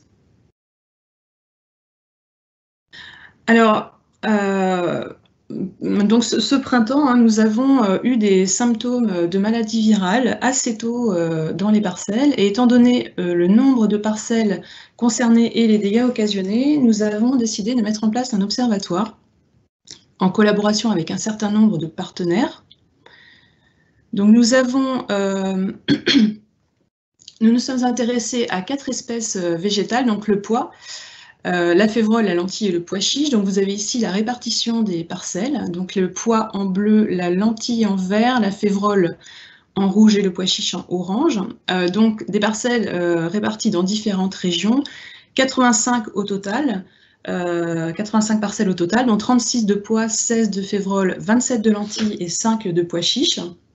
Et comme le disait Julien, un certain nombre de parcelles dans la région Centre-Val de Loire, presque un tiers de ces parcelles. Donc dans chacune de ces parcelles, des prélèvements de plantes ont été réalisés par les partenaires avec un échantillon asymptomatique et un échantillon symptomatique par parcelle. Nous avons réalisé une description précise de ces échantillons et nous avons également fait au laboratoire des analyses sérologiques afin de rechercher un certain nombre de virus. En parallèle, nous nous sommes intéressés au contexte parcellaire, puisqu'il y avait un questionnaire associé à chaque échantillon, et puis évidemment nous avons fait une analyse du climat. Tout ceci nous a permis de faire donc un état des lieux et d'apporter des éléments explicatifs. Alors nous avons recherché 9 espèces de virus parmi les plus fréquentes sur légumineuses. Donc vous avez toutes ces espèces qui sont ici. Ces 9 espèces donc, que nous avons recherchées sont toutes transmises par les pucerons. Le piscine-borne mosaïque virus est également transmis par la semence. Alors, quels symptômes avons-nous observés et quels virus avons-nous détectés? Alors, il y a un certain nombre de symptômes qui étaient communs aux 4 espèces, notamment les symptômes de nanisme et de jaunissement. On voit bien ici sur les photos des échantillons que nous avons reçus, donc de pois, févrole, lentilles et pois chiches. On voit bien ce nanisme qui était systématique pour tous les échantillons. Et puis un jaunissement plus ou moins prononcé, et là encore sur les 4 espèces. Des symptômes, là encore communs aux 4 espèces, qui étaient des symptômes de rougissement et de pourriture que l'on n'a pas l'habitude de voir habituellement. Symptômes qui étaient observés donc, principalement au niveau de la zone apicale, comme on peut le voir là sur les photos sur le pois et la févrole, mais également sur tige. Et puis rougissement et pourriture très prononcés sur lentilles et pois chiches. Là, c'était vraiment très net sur ces 2 espèces. Des symptômes plus spécifiques de certaines espèces, comme des symptômes de mosaïque, de crispation. Donc là, on les a vus donc, vraiment de façon très prononcée sur pois et févrole. On voit bien ici les symptômes de mosaïque, ces crispations. L'enroulement également, spécifique de la févrole. Alors sur lentilles et pois chiches, on a pu observer une légère mosaïque à contre-jour, mais c'était vraiment, vraiment très faible et rien à voir avec ces symptômes très prononcés sur pois et févrole. Des symptômes de ponctuation, déponctuation, des nécroses. Là, c'était des symptômes qui étaient observés sur pois et sur févrole. Beaucoup de symptômes de ce type sur pois qui ont pu être confondus avec des phytotoxicités, des symptômes d'ascoquitose. Donc là, il s'agissait bien de symptômes de maladie virale. Et sur lentilles et pois chiches, ce qu'on appelait des nécroses de bordure, qui étaient très, très nettes sur ces espèces et très fréquentes, vraiment à la pointe des folioles. Alors sur gousse, sur pois et févrole, nous avons eu beaucoup de gousses déformées, mal remplies, des éclatements gousses encore très fréquents sur févrole, et on a retrouvé sur les 4 espèces ces symptômes de rougissement et de pourriture, notamment sur lentilles, hein, on voit bien ces gousses rouges et pourries. Et enfin, sur graines, bien souvent donc des graines de taille réduite, tachées, nécrosées. On a retrouvé là encore du rougissement, de la pourriture, hein, comme on peut le voir ici sur lentilles. Alors là, ces symptômes sur févrole font penser à des symptômes de Piscine-Borne mosaïque virus qui est transmis par la semence. Après, il faut savoir que ce n'est pas parce que les graines présentent des symptômes que le virus est forcément transmis par la semence. Alors, si on fait un bilan au niveau symptomatologie, donc comme on a pu le voir hein, sur pois et févrole, on a eu des symptômes vraiment très variés et typiques, vraiment typiques de maladie virale, puisque même si on avait du nanisme et du jaunissement qui ne sont pas des symptômes typiques, ils étaient toujours accompagnés de crispation, de mosaïque, donc des symptômes faciles à reconnaître. En revanche, sur lentilles et pois chiches, les symptômes étaient beaucoup moins variés. On avait essentiellement du nanisme et du jaunissement, donc des symptômes qui n'étaient pas forcément faciles à attribuer à des maladies virales, hein, qui peuvent être également attribuées à d'autres stress. Donc voilà pour les symptômes. Alors, quels résultats donc avons-nous obtenus en analyse en sérologie?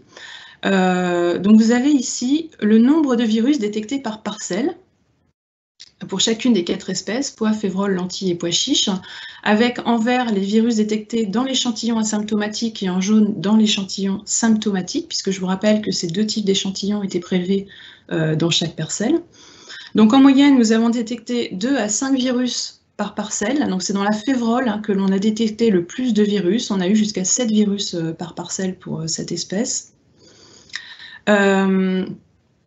Alors, des virus qui étaient également présents dans les échantillons asymptomatiques, ça a pu poser question. En fait, c'est assez simple à expliquer. Hein, les plantes, en fait, vont exprimer des symptômes d'autant plus prononcés qu'elles sont infectées à un stade jeune. Or, dans une parcelle, toutes les plantes ne sont pas infectées au même moment. Il y en a qui ont été infectées à un stade jeune et puis d'autres bien plus tardivement, proches de la floraison. Donc, ces plantes qui ne présentaient pas de symptômes sont certainement des plantes qui ont été infectées à un stade tardif, hein, qui présentaient une faible charge virale, donc des symptômes qui ne s'exprimaient pas ou peu malgré la présence de virus. Alors, si on regarde en détail cette fois, les espèces de virus détectées par culture. Donc pour le pois, on retrouve ici les 9 virus que nous avons recherchés et le pourcentage de parcelles dans lesquelles nous avons détecté ces virus pour chacune des régions. Donc on a ici la région Centre-Val de Loire en bleu hein, et les autres régions, donc Grand Est, Île-de-France, Normandie et Nouvelle-Aquitaine. Donc sur pois, on a 7 virus qui ont pu être détectés, dont 4 qui étaient fréquents. Donc, j'entends par fréquent des virus qui sont détectés dans au moins la moitié des parcelles. Donc là, c'est le cas du PEMV, du BWYV, du BLRV et du PSBMV. Voilà, par contre, peu de différence hein, entre régions, une faible variabilité, en tout cas pour le pois. Sur la févrole, là encore, nous avons retrouvé 7 virus qui n'étaient pas forcément les mêmes que ceux que nous avions identifiés chez le pois. Donc le BLRV, le PEMV, le PSBMV, le BYMV et le CLYVV.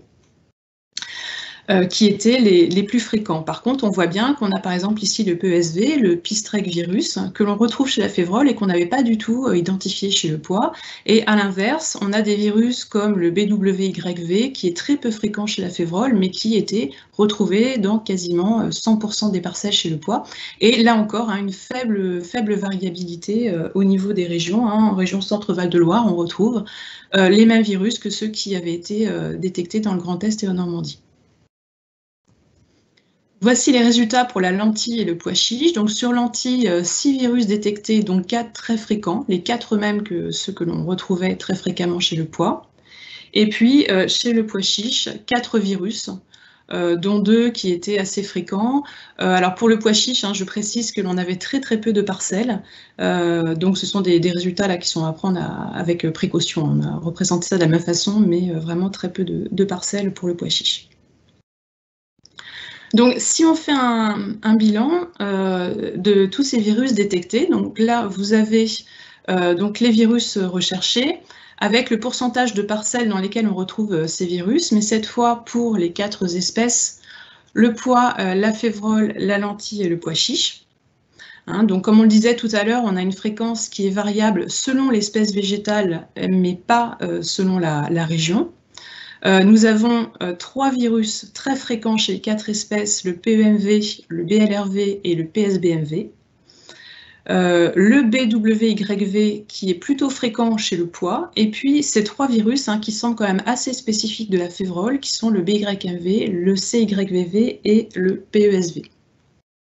Et 2 virus que nous avons recherchés, donc l'AMV et le CMV, qui semblent quand même très rares sur l'ensemble des espèces. Alors, caractéristiques de ces virus, comme je vous le disais, ce sont des virus qui sont tous transmis par les pucerons. Donc, on les retrouve ici. Les 3 virus que l'on retrouve sur les 4 espèces, donc le PEMV et le BLRV sont transmis selon le mode persistant. Donc, je vous rappelle que selon ce mode, en fait, le puceron qui porte ces virus reste virulifère toute leur vie. Le PSBMV, donc le piscine-borne mosaïque virus, est transmis selon le mode non persistant, mais je vous rappelle qu'il est également transmis par la semence. Et pour les autres virus, ils sont essentiellement transmis selon le mode non persistant. Le puceron vert du pois, bon, c'est d'après la littérature, mais le puceron vert du pois semble pouvoir transmettre l'ensemble de ces virus. Le puceron noir de la févrole transmet un certain nombre de ces virus, mais on a également d'autres pucerons qui peuvent aller sur légumineuses et qui sont susceptibles de transmettre ces 9 virus.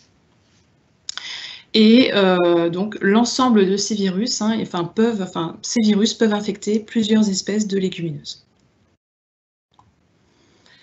Alors, j'en arrive aux facteurs explicatifs. Donc, cette saison 2019-2020 a été particulière, avec un contexte qui était très favorable aux maladies virales. Alors, premier élément, nous avons eu des températures douces qui ont été favorables au vol précoce de pucerons et à la parthénogénèse. Donc, je vous ai mis ici les courbes de température avec en très plein la moyenne sur les 20 dernières années et en très pointillé en très plein, pardon, la moyenne 2020 et en pointillé la moyenne des 20 dernières années avec les minimales en bleu et les maximales en rouge et la moyenne en vert. Et j'ai encadré donc cette période de novembre à mars, et on voit nettement, si on prend par exemple ici la région Centre-Val de Loire, mais c'est pareil sur les autres régions, que l'on a eu des températures globalement supérieures, même parfois très supérieures aux moyennes des 20 dernières années. Et puis un pic de température ici, juste fin mars, début avril, qui a été vraiment certainement favorable aux pucerons. Donc des populations importantes dès le début du printemps. Autre élément, nous avons eu des cultures qui étaient peu développées au moment des attaques de pucerons. Sur ce graphe, vous pouvez voir ici l'arrivée de premiers pucerons par rapport à début floraison. Donc début floraison est représenté ici par ce trait en pointillé. En rouge, l'arrivée des premiers pucerons pour l'année 2020. Donc on voit que globalement, on a une médiane qui se situe proche de début floraison, une arrivée classique au niveau de la floraison. Et par contre, en 2020, donc c'est représenté en bleu, on voit que l'arrivée des pucerons a été, s'est faite beaucoup plus tôt qu'en 2019, parfois 20 à 30 jours avant la floraison. Donc, ceci est lié au fait, évidemment, dont j'en parlais tout à l'heure, que les pucerons sont arrivés très tôt sur les cultures, en raison des températures assez favorables. Mais en plus, nous avons eu en 2020 des semis tardifs, en raison des conditions du printemps qui n'étaient pas favorables. Vous avez ici, en bas, donc sous le graphe en rouge, les semis, la date moyenne des semis 2020 pour chacune des régions que nous avons suivies, et en bleu, les semis pour donc 2019 en rouge et 2020 en bleu. Donc on voit bien qu'en 2020, on avait à peu près 1 mois de retard pour les semis par rapport à 2019. Alors, ce qui est intéressant, c'est qu'en région Nouvelle-Aquitaine, par contre, on a eu plutôt des semis un peu plus précoces qu'en 2019 et c'est une région dans laquelle on a eu peu de problèmes de maladies virales. Donc, ce qui montre bien l'importance du stade de la plante au moment de l'infection par les pucerons. Donc, des dérèglements physiologiques précoces qui ont fait qu'on a eu des symptômes prononcés, puisque comme je le disais tout à l'heure, plus la plante est infectée à un stade jeune et plus elle exprime de symptômes. Nous avons eu également une gestion assez difficile des pucerons cette année. Vous avez ici donc sur ce graphe les 4 régions dans lesquelles nous avons suivi du poids. Donc je vous donne ici l'exemple du poids. Les couleurs représentent la date moyenne pour chacune des régions à laquelle les notes BSV pucerons ont été indiquées. Donc la note BSV1, c'est 1 à 10 pucerons par plante, et BSV4 en rouge, plus de 40 pucerons par plante. Donc on voit que dans les régions, en moins d'1 mois, on est passé d'une note 1 à une note 4, donc ça a été assez rapide. La fleur correspond ici à la date moyenne de floraison des parcelles que nous avons suivies dans le cadre de l'observatoire, et le petit flacon correspond à la date moyenne de traitement. Donc on voit bien que les traitements ont effectivement été faits bien avant floraison, mais parfois assez tardivement par rapport aux populations de pucerons qui étaient déjà assez importantes. Donc des traitements souvent trop tardifs sur des colonies bien installées.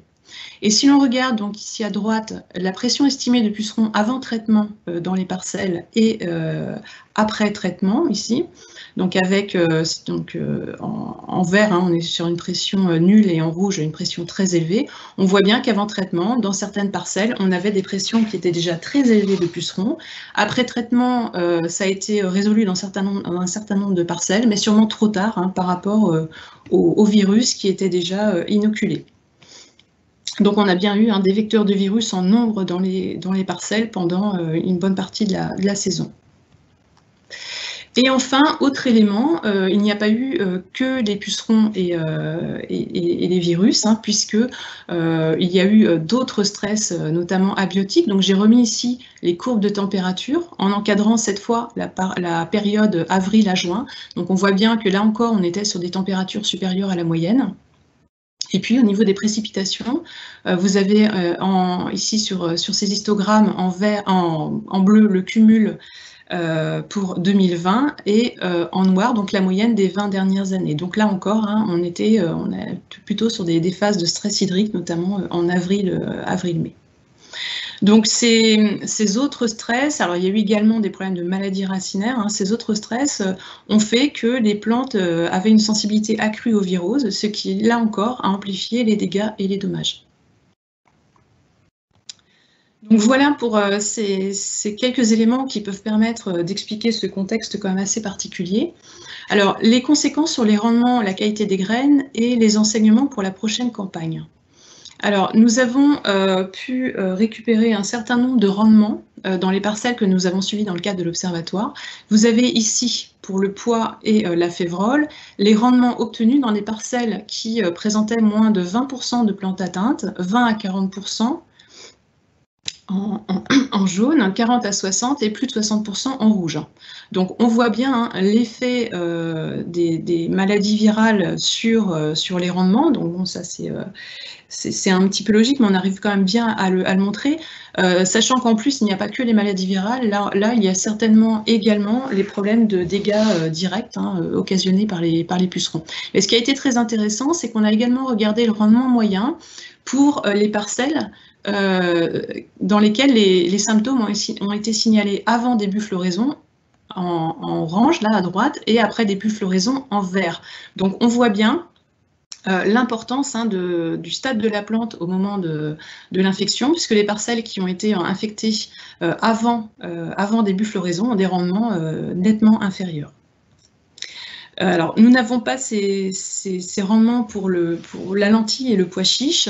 Comme je le disais tout à l'heure, en fait, pour ces deux espèces, on a eu des symptômes non typiques et qui étaient vraiment communs à d'autres stress. Donc, contrairement au pois et à la févrole, il est assez difficile d'évaluer l'impact des viraux sur le rendement pour ces espèces, par rapport aux autres stress, et notamment les stress abiotiques ou les stress de maladies racinaires.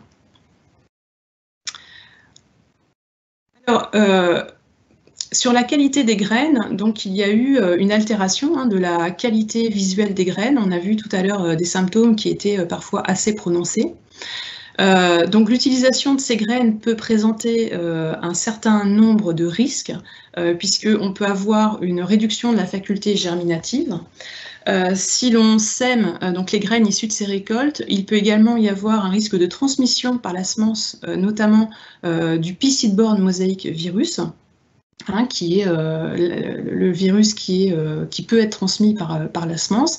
Après, la transmission par la semence de ce virus présente un risque qui est variable, puisque en fonction du taux de contamination du lot et du contexte agroclimatique de la parcelle qui sera semée, on peut ou pas avoir de problème de virose. Alors, il existe un test sérologique qui permet d'évaluer la présence ou l'absence de ce virus dans le lot. Alors, nous continuons en fait cette étude, puisque actuellement nous essayons d'évaluer, nous travaillons pour évaluer le taux de contamination des lots de récolte par le Piscine-Borne mosaïque virus, et nous allons également essayer de préciser l'impact de ce virus sur la faculté germinative des graines, mais également la transmission de ce virus à la plante. Donc ça, c'est une collaboration, c'est réalisé en collaboration avec la FNAMS, l'ANIS et donc évidemment Terrinovia. Voilà, donc si une telle stratégie, quelle stratégie adopter si une telle situation se représente? Donc vous avez vu qu'il est vraiment très important de surveiller quand même les cultures à un stade précoce. Et pour ces stades précoces, justement, on va tenir compte non pas du nombre de pucerons par plante, mais du pourcentage de plantes avec pucerons, avec un seuil d'intervention à 10%.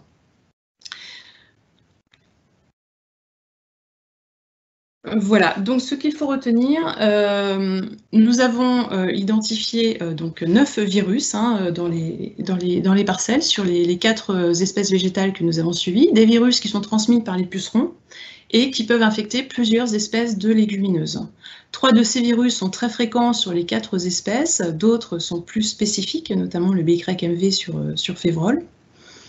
Une absence de spécificité régionale, donc ça a été très net. Et puis ce qu'il faut quand même retenir, c'est que nous étions sur une année vraiment exceptionnelle et due à avec une pression de maladie virale due à une conjonction de facteurs qui était particulièrement favorable.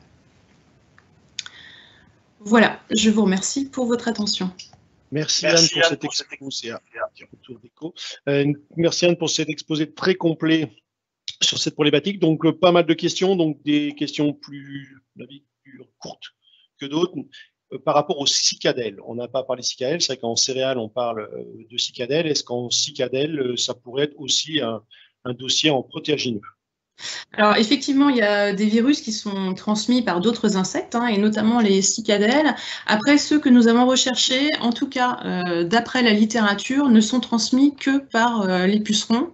Et les cicadelles ne sont absolument pas cités. Donc pour l'instant, d'après ce que nous savons, ce n'est pas un insecte qui transmet ces virus. Donc c'est une première année d'analyse. Est-ce qu'il y a déjà eu des résultats et des recherches? Parce que voilà, entre guillemets, les participants font remonter, oui, on a cherché, on a trouvé. Est-ce qu'on a déjà eu des petits résultats de recherche d'autres années avec éventuellement ce genre de symptômes, ou est-ce vraiment une première année de grande ampleur en termes de recherche? Alors, il y a eu par le passé, donc dans les années 90, il y a eu deux observatoires, enfin 2 enquêtes qui avaient été menées sur les viroses. Alors, ce sont des enquêtes qui avaient été menées sur des années où il y avait peu de maladies virales, c'était pour acquérir des références, mais il y avait eu vraiment peu de symptômes. Un certain nombre de virus parmi ceux que nous avons détectés cette année avaient été déjà identifiés. Voilà, donc c'était des premières données, mais cette année, c'est vraiment la première année où on a ce travail important sur une année où il y a vraiment beaucoup de maladies virales. Merci. Par rapport à la détection, un peu comme en colza, il faut atteindre un certain nombre de plantes touchées pour s'en rendre compte, et souvent on s'en rend compte, on est déjà à 100% des plantes. Est-ce qu'on pourrait travailler à une méthode de détection précoce? Alors certains parlent des plaques engluées, un petit peu comme on peut faire en céréales. Est-ce qu'on peut faire évoluer la méthode pour essayer de capter justement notamment par rapport à tes seuils, par rapport au stade jeune, est-ce qu'on réfléchit, ou est-ce que tu as déjà en tête une méthode pour améliorer la précision et la fiabilité des observations au champ, parce que les techniciens sont souvent appelés quand on est à 100% des plantes, quoi. Bien sûr, ouais. Alors effectivement, ça c'est quelque chose que l'on va réfléchir avec les collègues, hein. Justement, on va bientôt voir un peu pour le plan d'action pour l'année prochaine. On va pas laisser ça comme ça, et ça fait partie effectivement des questions que l'on se pose et sur lesquelles on va réfléchir. On espère pouvoir apporter des éléments dans les prochaines années. Pour faire parallèle au FOMA, par exemple en colza, est-ce qu'il y a un stade à partir duquel les protéagineux seraient, alors, pas sensibles ou moins sensibles, en disant, voilà, à partir de post-floraison, enfin voilà, parce que des pucerons dans ces cultures-là, on en voit toute l'année. Est-ce qu'il y a une période, voilà, on dit, voilà, là, c'est vraiment sensible, c'est à prendre en compte, et puis, si c'est, entre guillemets, post-floraison, c'est trop tard, ou au remplissage, voilà, enfin, est-ce qu'il y a des périodes de sensibilité permanente ou pas? Oui, alors pour les viroses, effectivement, le stade floraison semble être un stade à partir duquel la plante n'est plus sensible. C'est-à-dire qu'elle peut tout à fait être infectée par un virus, mais en termes de conséquences sur le rendement, ça n'a rien à voir avec des stades beaucoup plus précoces. Ça semble effectivement être un stade seuil critique. Donc, je vois des questions qui arrivent. Par rapport à la pression qu'on a vécue en 2020, quelles conséquences sur la qualité de semences pour 2021, et comment s'assurer de ne pas se promener avec des semences contaminées? Et une question qui peut se rajouter, c'est quels sont les labos qui sont capables de faire des analyses, et notamment des analyses de semences, pour savoir où on en est sur cette campagne? Oui, alors ça, j'ai un petit peu évoqué à la fin de mon exposé, hein. Les conséquences pour la prochaine campagne, c'est assez difficile à évaluer. Ça dépend du taux de contamination du lot. Donc là, effectivement, il y a un test qui peut être fait, qui là actuellement est fait par la SNES, et que nous espérons pouvoir faire également à Terra Innovia à partir de l'année prochaine. Donc ça dépend déjà du taux de contamination du lot, et ensuite ça va dépendre des conditions pédoclimatiques de la parcelle pour la prochaine culture, hein. Si on est dans un contexte là encore très favorable, il y a un risque. Si on est dans un contexte qui est moins favorable à une arrivée précoce de pucerons, on peut très bien avoir des lots contaminés par le piscine-borne et ne pas avoir de symptômes en végétation. Donc c'est très très difficile à évaluer. Après, il faut quand même être vigilant, hein. Si on est sur une culture qui avait de gros dégâts, évidemment, il ne faut pas utiliser ces lots de semences, mais ça, c'est valable pour tous les problèmes sanitaires. Une dernière question, et je vais l'adresser à Laurent, il nous a rejoint, donc s'il peut ouvrir son micro. Est-ce que Laurent, tu peux nous faire un tout petit point rapide par rapport aux produits, et notamment par rapport aux produits autorisés, parce que certains ont fait part qu'en lentilles, il n'y avait pas vraiment de solution, ou après se poser la question s'il y avait des produits qui étaient autorisés ou pas. Est-ce que tu peux nous faire aujourd'hui en quelques mots vraiment, pour qu'on conclue après ce sujet, sur les produits, où on en est aujourd'hui, sur les autorisés, non autorisés, les projets éventuellement, mais je te donne 2 minutes, même pas. Oui, donc bonjour à tous. Oui, donc en pois et févrole, je pense qu'il y a de nombreuses solutions, hein. Il y a les pyréthrinoïdes qui peuvent suffire quand l'infestation n'est pas très importante. Par contre, dès que l'infestation devient importante, il faut plutôt aller sur les solutions avec du pyrimicarbe, hein. Alors, comme le karatéka, si on n'est pas en floraison ou en production d'exudat, ou après, il y a comme solution donc le Maverick Jet, qui est utilisable en floraison et production d'exudat. Par contre, sur lentilles, on a beaucoup moins de solutions. Alors, il y a eu quelques questions à poser, hein, donc il y a quand même des solutions. Il y a le Maverick Smart, hein, et il y a aussi le Sumi Alpha, qui sont des pyréthrinoïdes. Il y a également la Citrine Max. Et il y a eu, en 2020, il y a eu une dérogation donc, avec le Maverick Jet, qui associe donc du pyrimicarbe. Hein, donc, on avait effectivement les solutions pour lutter quand même contre les pucerons cette année, notamment les fortes infestations en utilisant du Mavijet.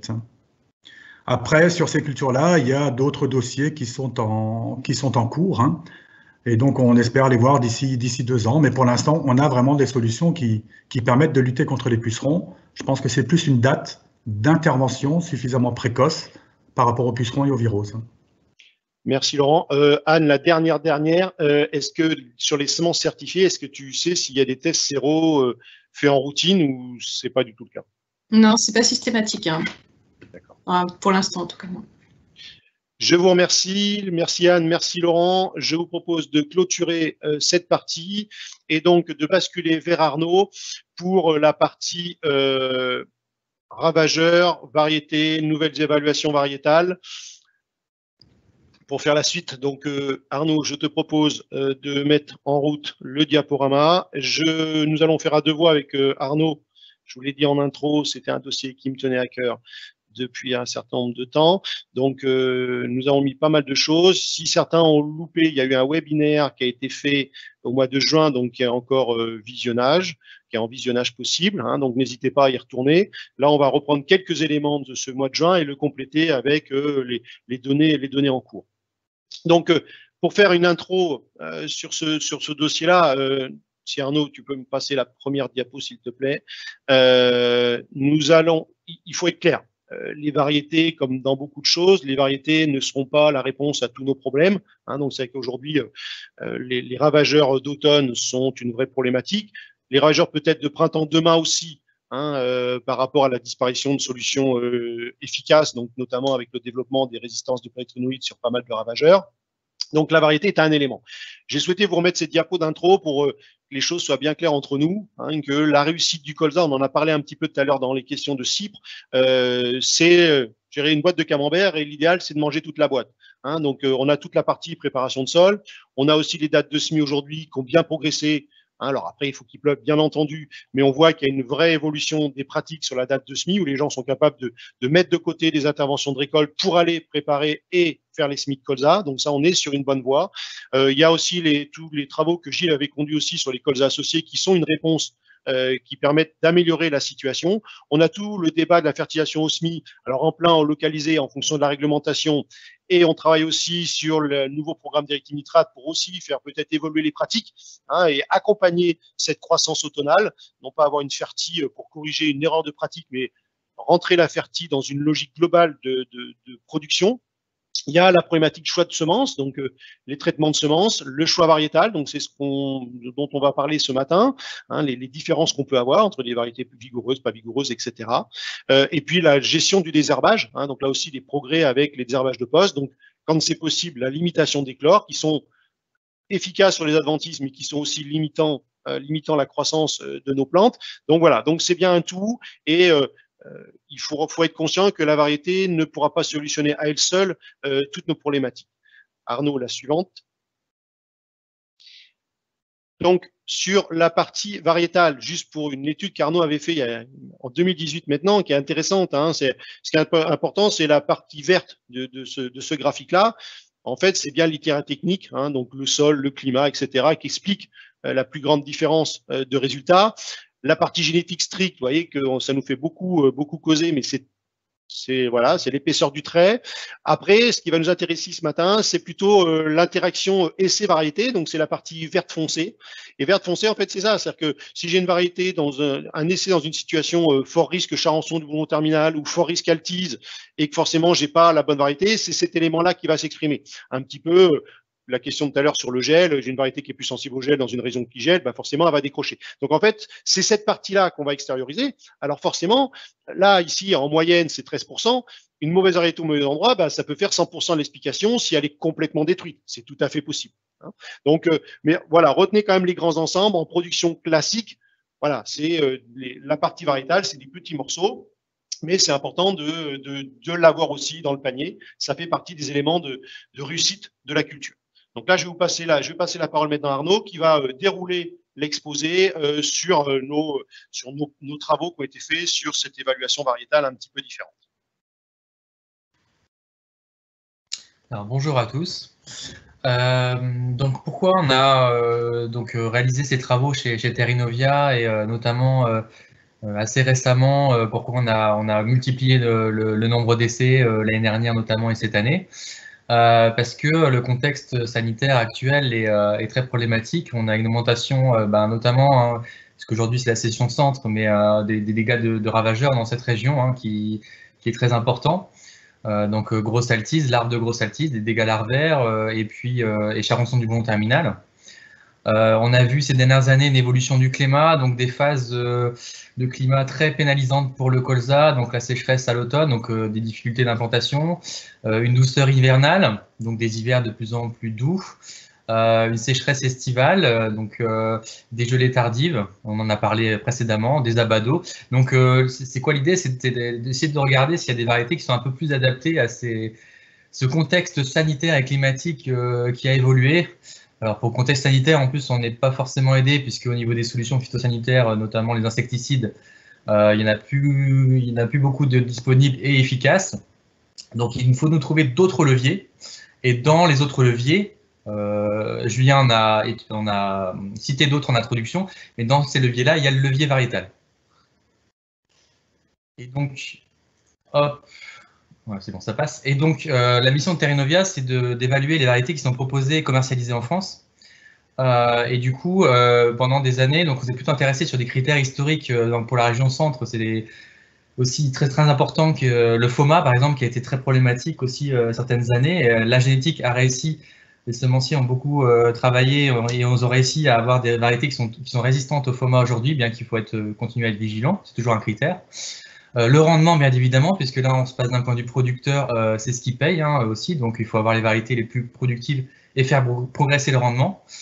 Ce qui est arrivé aussi avec les premiers hybrides notamment, et puis un petit peu l'évolution des pratiques, on a eu des problèmes, au niveau des variétés, c'était important de caractériser l'élongation pour éviter ce problème d'élongation qui pouvait générer des problèmes en cours de cycle. C'est un peu moins le cas aujourd'hui parce que c'est des choses qui sont un peu mieux maîtrisées en termes d'itinéraire technique, au niveau des densités de semis, etc., au niveau des hybrides. Et puis on a des variétés qui sont un peu moins allongées, mais il faut faire attention, il faut continuer à avoir ce critère-là. Et donc maintenant, on a du coup développé des caractérisations de nouveaux critères. On a essayé de voir s'il y avait de la variabilité dans les variétés actuellement commercialisées au niveau de la vigueur à l'automne et puis au niveau des comportements de ces variétés face aux ravageurs, tout en assurant notre mission entre guillemets de routine sur des critères on va dire principaux que sont le rendement et le FOMA, et puis aussi sur les ravageurs, on ne va pas le développer aujourd'hui, on avait aussi le dossier de TUYV, mais là ça fait un certain temps qu'on évalue ces variétés avec le GVS ou en post-inscription, donc c'est un peu de l'évaluation de routine aujourd'hui. Terrinovia, on a voulu aussi caractériser un peu mieux le colza au cours du cycle, c'est-à-dire essayer de voir s'il y a de la variabilité génétique au cours du cycle et si cette variabilité peut être un levier ou pas face aux ravageurs et au climat. Et donc on a commencé par regarder la vigueur, puisque c'était déjà des mesures qui se faisaient sur le terrain, on n'a rien inventé en termes de mesures. Par contre, on s'est dit qu'il fallait développer une méthode pour pouvoir caractériser ça à haut débit, et au niveau des variétés et au niveau de l'évaluation variétale, notamment pour tout ce qui est grosse altise adulte, larves et puis larves de champignon de contaminal. Donc regardez l'impact sur les ravageurs. Donc en termes de méthodologie, donc on a choisi, après les premiers travaux, on a choisi plutôt d'utiliser des drones, puisque la méthode visuelle était fortement utilisée précédemment, mais elle est assez peu fiable au niveau de l'œil humain. On est fortement impacté par la couleur, etc., par le visuel. Donc on a utilisé le drone aussi par des soucis de haut débit, c'est-à-dire qu'avec une image drone de toute la parcelle, des micro-parcelles des essais variétés, c'est beaucoup plus simple après. Par contre, il nous faut une résolution d'image qui est suffisamment importante, donc il nous faut une résolution de 5 mm. Donc c'est pour ça que au niveau des images drones, il faut, on ne peut pas utiliser non plus n'importe quel drone, il faut avoir des images suffisamment fines pour réaliser ces manipulations-là. Mais une fois qu'on a le drone et qu'on a l'équipement, après, c'est une méthode assez simple, on utilise, assez classique, on va dire. On utilise ensuite tout ce qui est une correction géométrique et l'orthomosaïquage, c'est-à-dire qu'on colle toutes les photos du drone pour en faire qu'une seule de toute la parcelle. donc de tout laisser en fait, pour avoir qu'une seule photo en haute résolution. Et ensuite, avec cette photo en haute résolution, on la fait passer dans un logiciel. Et puis, on va en déduire l'indice de vert. Donc, en gros, on regarde le vert qu'il y a sur l'image. Donc, après, ça fait par exemple une photo en noir et blanc. Et tout ce qui est blanc, c'est tout ce qui est vert, donc la végétation. Donc, on a en fait la couverture du sol par la variété, enfin par la variété, la microparcelle. Donc, ensuite, on découpe. Et puis, on a donc dans un essai avec plusieurs répétitions, par exemple ici, on a voilà, des pourcentages de vert par microparcelle. Donc après, on fait de la statistique, on fait des moyennes par variété. Comme on a des répétitions, on peut faire la statistique. Et puis, on peut aussi après analyser la synthèse de l'ensemble des essais. Et donc, c'est ce qu'on a fait ces dernières années. Donc, les photos drones, donc ça, c'est une photo que je vous ai montrée. On en fait plusieurs dans le temps pour mesurer l'évolution de la couverture du sol dans le temps. Donc, de la levée jusqu'à la couverture maximale du sol, puisque la limite, en fait, de ce type de drone, donc notamment RGB, c'est que à partir de la couverture du sol, on peut plus mesurer. Voilà, quand on est à 100% de couverture. Mais ce qui nous intéresse, de toute façon, c'est la phase de croissance active, c'est-à-dire la phase de démarrage, la vigueur au départ et la vigueur à l'automne. La vigueur à l'automne, ça va être, on va utiliser l'air sous la courbe d'évolution du pourcentage de couverture du sol pendant l'automne. Et puis la vigueur de départ, ça va être simplement l'image de pourcentage de vert de la parcelle, de la variété, à 3-4 feuilles, qui est un stade très important pour le colza. Rappelez-vous, c'est le stade limite de sensibilité vis-à-vis des altises adultes. Donc, il vaut mieux atteindre ce stade le plus rapidement possible et avoir des feuilles suffisamment développées, une bonne couverture du sol, pour faire face aux attaques d'altises adultes. Et la vigueur automnale, c'est plus pour les autres insectes, comme les larves. Là, je laisse la parole à Julien qui va vous parler un peu de cet ancrage aussi régional et puis national et du développement du partenariat. Oui, donc c'est vrai que la région centre, donc là vous avez le tableau, vous avez la liste. Alors il y en avait un petit peu plus, mais suite aux problématiques d'implantation, on a perdu des essais, notamment chez nos collègues de l'Est de la France. Mais là vous avez la liste de l'ensemble des dispositifs mis en place cette campagne. Donc c'est des essais variétés sur lesquels nous avons fait passer le drone, donc avec différents types de capteurs en fonction des équipements des uns et des autres. Donc c'est aussi l'occasion de remercier les gens qui se sont investis là-dessus. Donc sachant que c'est des parcelles qui ont souvent un 4e bloc avec une zone non traitée sur lesquelles, bien entendu, des berlaises vont être réalisées pour voir un petit peu la pression ravageur. Donc voilà, donc la région centre fait presque un tiers des dispositifs et on fait la zone ouest fait presque 80% des dispositifs cette année, après les échecs de certains essais à l'est de la France. Donc voilà, donc on a presque un essai dans tous les départements. Donc on a une masse de données qui est assez importante en termes de collecte. Donc voilà, on devrait quand même. Alors par contre, un petit bémol peut-être sur la pression ravageur, notamment Altis, qui paraît peut-être un peu plus faible que d'habitude, mais ça reste à vérifier dans les prochaines semaines. Les berlaises sont en cours pour les essais gérés témoins et on fera des berlaises sorties hiver sur l'ensemble de ces dispositifs-là. C'est assez complexe. C'est vrai que le vol des drones, ça paraît simple. Le type d'outils, la qualité des images, etc. On aura du déchet, il ne faut pas se le cacher. Mais pour une première année, voilà, je pense qu'on va pouvoir améliorer les choses petit à petit et de pouvoir collecter de la masse de données assez rapidement. Et puis, l'évolution de la réglementation 2021 sur les drones va compliquer pour certaines choses, mais devrait favoriser la réception d'images d'autres drones, peut-être de façon plus facile. Je veux bien présenter la suivante, si tu veux, Arnaud. Donc, juste pour vous faire voir, je vais présenter 2-3 diapos, juste pour vous faire voir un petit peu ce que ça donne, la transformation. Alors, ce qu'il faut savoir, c'est que Arnaud Ladry, quand on est en ce qu'on appelle, j'appelle ça en quadricoptère, moi, mais en système rotor, on peut avoir des vols relativement bas. On va avoir une précision un petit peu plus performante. Dès qu'on va être avec les ailes volantes, prendre un exemple, enfin c'est les ex-volantes entre guillemets d'Erinov, on vole beaucoup plus haut, le système n'est pas fait pour faire du RASMOT, et on va souvent travailler alors soit RGB, soit multispectral. Donc là vous avez le retour multispectral qu'on va convertir. Voilà, donc le signal est plus performant, mais avec une définition des fois un petit peu moins bonne. Donc on va le convertir et puis aller vers le calcul de pourcentage de vert. Donc voilà une illustration graphique. Après on le transforme en chiffres de ce que ça peut donner. Si on regarde sur la diapo suivante, voilà ce qu'on peut avoir en RGB 5 mm, donc avec une photo de drone, donc photo classique on va dire. Vous vous promenez l'appareil photo à travers la parcelle, voilà le type de résultat. Vous voyez qu'on voilà, on n'est pas forcément sur le même type de données, mais c'est des données qu'on va pouvoir gérer, agréger ensemble. Et puis, dernière diapo, pour vous faire voir un petit peu ce que ça peut donner. Donc là, une illustration vraiment, voilà, le début. Hein, mais on souhaitait vous présenter 2-3 éléments. Donc le premier graphique que vous avez à gauche, c'est l'essai de la FDJ d'Aduchère. C'est un des premiers qui a été traité. Alors c'est un essai colza un peu particulier parce que c'est un colza associé févrole, donc avec de la févrole qui se promène dans les interrants. Donc voilà, c'est intéressant de voir aussi comment ça va se comporter, qu'on pourra le mettre en parallèle des autres essais variétés classiques.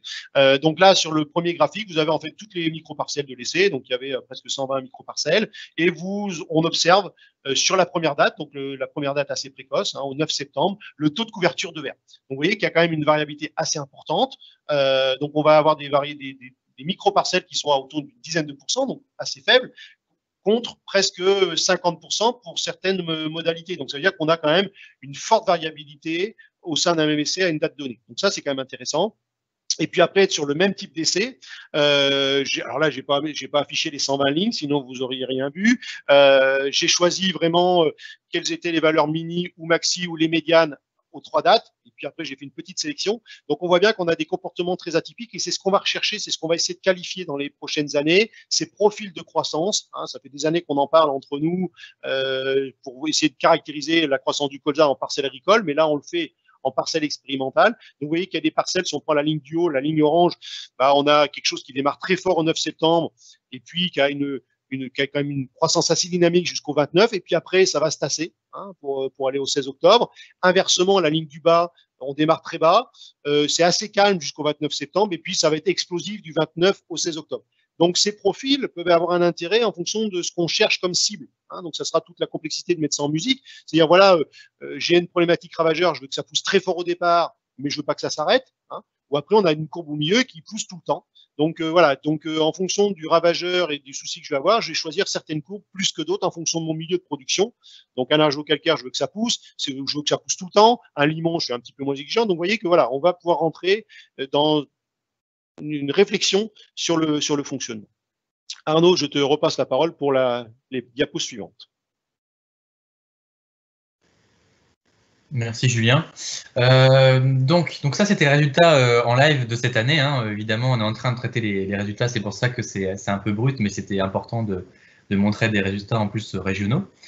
Donc là, pour en revenir plus sur les résultats qu'on a consolidés les années précédentes, quelles sont les principales conclusions? Alors, sur cette vigueur-là, au départ, et la vigueur d'automne, c'est que déjà, on a trouvé des différences significatives. Ça veut dire quoi? Ça veut dire qu'il y a des différences au niveau des variétés commercialisées.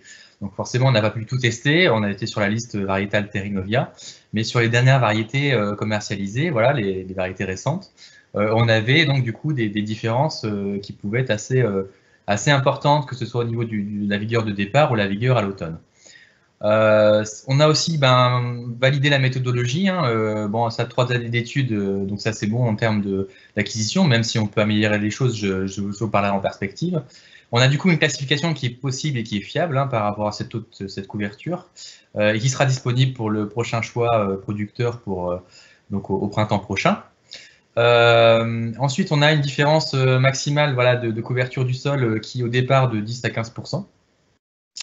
Et on a pas mal de perspectives, donc Julien l'a montré, on a eu beaucoup donc je les remercie vraiment beaucoup, de partenaires qui sont intéressés sur la thématique et qui ont mis des essais cette année. Donc il y a un certain nombre d'échecs parce que voilà, en termes d'équipement ou de contexte sanitaire, c'est pas toujours évident. Mais on a vraiment multiplié le nombre d'essais et on espère le multiplier encore l'année prochaine. Voilà, donc je fais un appel à tous ceux qui pourraient participer au réseau. Ensuite, on pourrait mieux valoriser aussi l'efficacité de ces essais. Donc, on a un projet Vigo. Je vais le résumer en une phrase. En fait, c'est simplement montrer l'intérêt sur les ravageurs. Voilà. C'est un projet assez intéressant qui va être redéposé au mois de mars. Et l'intérêt, c'est de montrer quels sont l'intérêt, par exemple, de variétés très vigoureuses, par une variété peu vigoureuse sur les ravageurs. Donc, c'est mesurer l'effet de ces leviers-là. en résumé. Et ensuite, aussi, dans ce projet-là, et puis à l'avenir, on va aussi améliorer l'analyse d'image, donc reconnaître les adventices, utiliser que le rang et supprimer l'interrang, utiliser d'autres capteurs. Donc là, vous avez vu le multispectral tout à l'heure, mais pas que. On a aussi d'autres vecteurs. On n'a pas que le drone aussi, puis d'autres capteurs à tester. Donc ça, on va le faire sous forme de projet. On va continuer, voilà. Et donc ensuite, donc là, on parlait vigueur pour l'instant. Là, je vais vous parler ravageur, c'est-à-dire est-ce qu'on a des variétés qui se comportent différemment en présence de l'arbre de ravageur, l'arbre d'altise, l'arbre de chanson de bout terminal.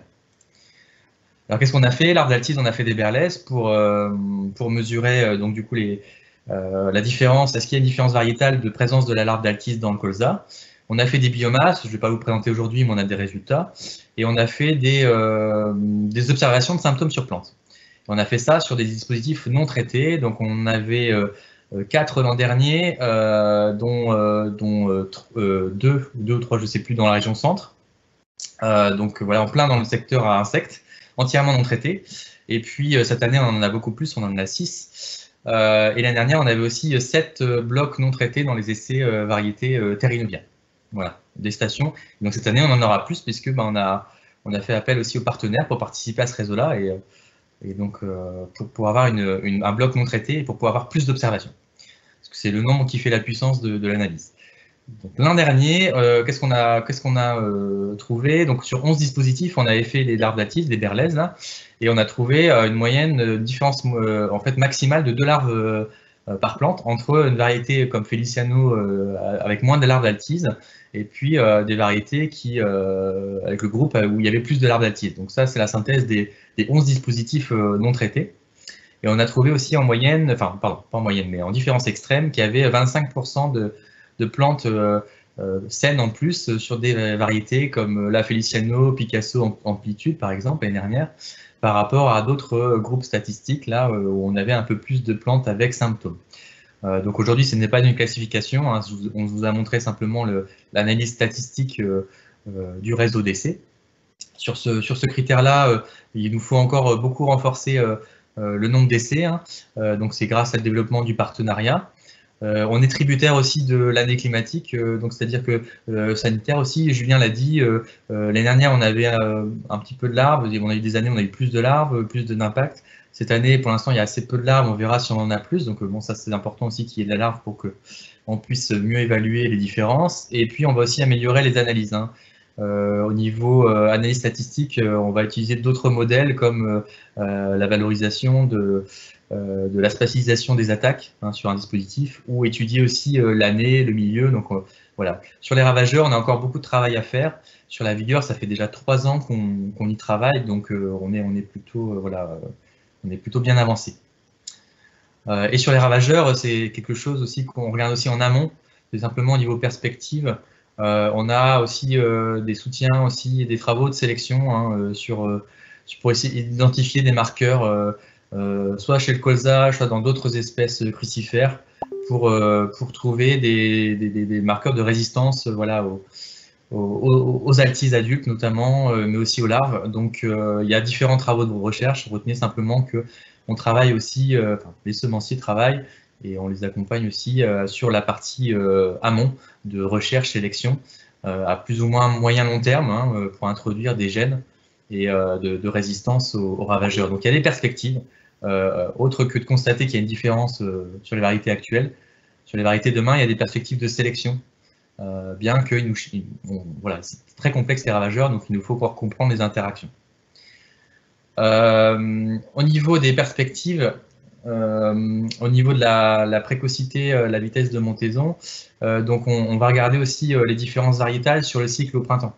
C'est-à-dire qu'on peut se demander aussi s'il y a des différences de croissance au printemps qui peuvent expliquer des résistances, enfin des tolérances aux ravageurs, ou voilà, aussi des relations par rapport au rendement, hein, qui peut être intéressant. Donc on a regardé aussi essayer de développer des méthodes pour caractériser les variétés au printemps. Regardez s'il y a des différences. Donc là, on est au tout début des travaux. On y travaille notamment cette année. Donc, bon, l'année dernière, on avait assez peu de références, mais on regarde la vitesse de montaison. Donc, on a essayé de mettre en point une méthodologie qui n'est pas évidente, de mieux caractériser la précocité de montaison au printemps, surtout qu'on a des hivers de plus en plus doux, donc c'est très difficile de détecter cette précocité. On travaille aussi sur la floraison, c'est-à-dire la dynamique de floraison, la précocité de floraison. Donc là, c'est peut-être pas forcément en lien directement avec un rageur, quoique par rapport au midget, ça peut être intéressant. Mais en tout cas, on travaille aussi sur cette phase-là par rapport au rendement, et on peut se demander s'il y a des variétés qui sont plus dynamiques. Donc ça, on l'a vu dans des travaux de recherche comme Rhapsodine, des variétés qui sont une dynamique de floraison beaucoup plus importante. Est-ce que il y a du coup un impact sur le rendement plus important, une résistance au changement climatique? On a parlé des gels précoces. Alors ça, c'est peut-être intéressant aussi de mieux caractériser les variétés par rapport à ça. Bien que, voilà, je rejoignais Gilles là-dessus, l'effet parcelle est beaucoup plus important que l'effet variété, mais il y a peut-être aussi des choses à étudier là-dessus. Et donc, voilà, des études sont encore nécessaires pour préciser un peu tous les liens. Donc là, je vous ai parlé, caractériser la vigueur, donc ça, on est bien avancé. Les ravageurs, c'est les premiers résultats qu'on vous a présentés. On va après voilà, renforcer les choses. Le lien avec le rendement, il n'est pas toujours évident parce que le colza, il est là 11 mois sur 12. Le lien entre la présence des ravageurs, le rendement final, une variété plus vigoureuse à l'automne, le rendement final, il n'est pas évident au niveau expérimental à démontrer. Donc ça, il faut avancer là-dessus, d'où le projet Vigo, etc., de faire ça en bande, en grande parcelle à l'agriculteur, et de regarder des variétés extrêmes. Voilà, c'est peut-être plus facile que sur des essais variétés. Voilà, et du coup, voilà. En tout cas, individuellement, tous ces caractères sont vraiment très intéressants. Pour avoir un colza robuste, Julien parle souvent voilà, d'un Indica plus serein, plus light, mais voilà, d'avoir un colza qui pousse bien, on est toujours plus serein ou avec un colza avec moins de larves qu'avec un colza qui a beaucoup de larves, qui ne pousse pas à l'automne, etc. Donc, c'est toujours des critères intéressants. Et en termes de perspective, maintenant, on a des nouveaux critères variétaux, donc on va se retrouver avec une dizaine de critères variétaux pour le producteur, comment faire son choix.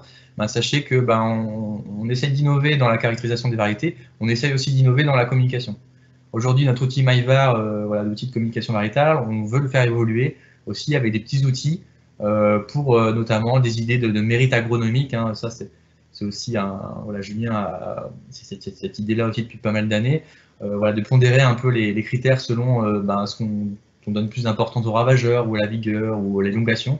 Et puis tout ça, ça nous donne voilà, un mérite agronomique et en gros une qualité agronomique de la variété. On met ça par rapport au rendement qui est le premier critère. Et puis on essaie de trouver le meilleur compromis entre une variété qui est bonne agronomiquement et qui a un bon potentiel de rendement. Voilà. Le mieux, c'est de trouver la variété qui a les deux, mais on n'a jamais la variété qui est dans le vert partout. Simplement vous dire que tous les résultats sont disponibles vraiment de façon détaillée, en résumé et de façon détaillée sous forme PDF sur notre plateforme terrinovia.fr dans la rubrique Actu. Il faut un petit peu chercher dans l'Actu, mais voilà, je vous ai mis un petit peu l'image pour retrouver la rubrique, mais sachez que voilà, il y a beaucoup d'autres informations comme la biomasse, etc. On a trouvé aussi des différences de biomasse, mais évidemment en à peine une demi-heure, je ne pouvais pas tout vous présenter là avec Julien. Et puis un petit mot pour mes collègues et puis pour les partenaires, bien évidemment, cette année, voilà, qui ont fait beaucoup de travaux, beaucoup de biomasse, beaucoup de berlaises. Et puis pour la région centre, bien évidemment, merci à Julien, mais merci également au technicien que certains connaissent, qui est Jean-Claude. Donc je le remercie aussi pour tout son travail sur le dossier drone et ce suivi des ravageurs, puisque c'est un expert sur ce dossier-là, et il nous a beaucoup aidé pour construire ces nouveaux protocoles. Donc je le remercie, et puis voilà, je passe la parole donc à Véronique et Julien pour les questions. Eh bien Arnaud, je te remercie. Voilà, donc l'objectif c'était voilà de le rebalayer collectivement parce qu'au mois de juin ça avait été fait rapidement parce qu'on souhaitait communiquer, il y avait des choses intéressantes, donc on souhaitait le reprendre. Certains vont dire ça fait un petit peu doublon, mais c'était de vous faire voir un petit peu aussi les projets qui sont en cours et ce qu'on a en cours pour cette campagne. Alors, quelques questions. Première question, Arnaud, est-ce qu'on peut penser à l'avenir qu'un certain nombre de critères soient évalués directement à l'inscription, c'est-à-dire qu'on ait des données éventuellement de vigueur, alors peut-être pas tous les éléments du cycle, mais quelques éléments clés directement au niveau du CTPS? Alors oui, tout à fait. C'est un peu le but aussi du continuum, nous on appelle ça le continuum, donc d'essayer de caractériser le plus tôt possible ces choses-là. On a essayé avec l'élongation, bon ça pose des problèmes techniques, donc voilà. Mais on avait commencé ces dernières années avec l'élongation.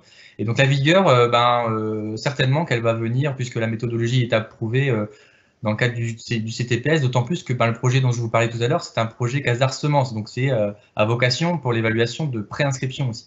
Donc en plus, ça permettrait d'avoir ça sur 3 ans, 2 ou 3 ans, où on a, voilà, quand elle arrive dans le réseau Terrinovia, on a déjà 2 ans de recul ou 1 année de recul, donc on va confirmer et puis on va gommer un peu l'effet annuel, hein, parce qu'on peut avoir un effet aussi interaction variété-climat. Donc tout à fait, après, je ne peux pas vous dire quand, mais de toute façon, avec le GVS, on est toujours pour essayer de caractériser au mieux, le plus tôt possible, ces données-là. Alors pour les ravageurs, ça va peut-être pas se faire tout de suite parce que c'est très complexe. Pour la vigueur, je pense qu'on est suffisamment opérationnel pour le faire en préinscription. Oui, puis pour compléter d'expérience, quand on a fait pour les plus anciens, quand on a mis en route les notations FOMA, des choses comme ça, bon an, mal an, c'est aussi des éléments que les semenciers vont pouvoir reprendre dans leur pépinière, parce que souvent vous avez sur les fiches produits bien vigoureux. Pas vigoureux, c'est pas écrit, mais vigoureux, c'est écrit. Là aussi, globalement, on pourra tous travailler sur la même méthode, avec le même type d'outils. Donc, ça veut dire qu'on peut aussi, la connaissance produit sera aussi disponible, à mon avis, chez les semenciers avant l'inscription. Donc, ça veut dire, voilà, on pourra aussi avoir, je pense, des résultats un peu plus dans le temps. Question peut-être plus difficile, Arnaud, sur la sensibilité par rapport aux ravageurs. Est-ce que tu as une idée? Appétence, le port, qu'est-ce qui fait que certaines variétés seraient plus attirantes ou repoussantes que d'autres? Alors c'est une question très très complexe aujourd'hui. C'est pour ça que je vous dis sur ce dossier-là, on est vraiment un peu à l'étape de la recherche. Il y aurait des pistes sur la teneur un peu en éléments des feuilles au niveau de l'attractivité ou enfin, l'attractivité plus ou moins forte. Ça, c'est une première hypothèse. Il y a, je vous ai dit, la deuxième aussi hypothèse du fait qu'on n'ait pas de symptômes derrière, malgré. Il y a des variétés, il y a pas mal de larves en fait, mais il n'y a pas de symptômes derrière. Donc, c'est peut-être tout simplement la physiologie de la variété qui se développe plus vite au printemps, qui est très vigoureuse à l'automne. Donc, moi, je pense qu'il y a une diversité de profils aujourd'hui. C'est-à-dire qu'il y a des variétés qui vont mieux résister à la présence de ravageurs parce qu'elles sont vigoureuses au printemps ou à l'automne. Et puis, il y a des variétés, je vais prendre juste un exemple Feliciano, qui n'est pas la plus vigoureuse à l'automne, mais qui pourtant a beaucoup moins de larves. Alors après, je ne peux pas vous dire pourquoi elle a moins de larves aujourd'hui. C'est des choses, on va avancer là-dessus. Peut-être, voilà, il y a un manque d'attractivité, mais aujourd'hui, ça ne peut être que des hypothèses. Voilà, aussi peut-être aussi de port de la plante, les altises qui pondent moins sur ces pieds-là. Aujourd'hui, voilà, il n'y a rien de sûr là-dessus. On a encore beaucoup de ça, on est vraiment plus dans les travaux de recherche, donc c'est pour ça qu'il nous faut monter des projets et développer des projets.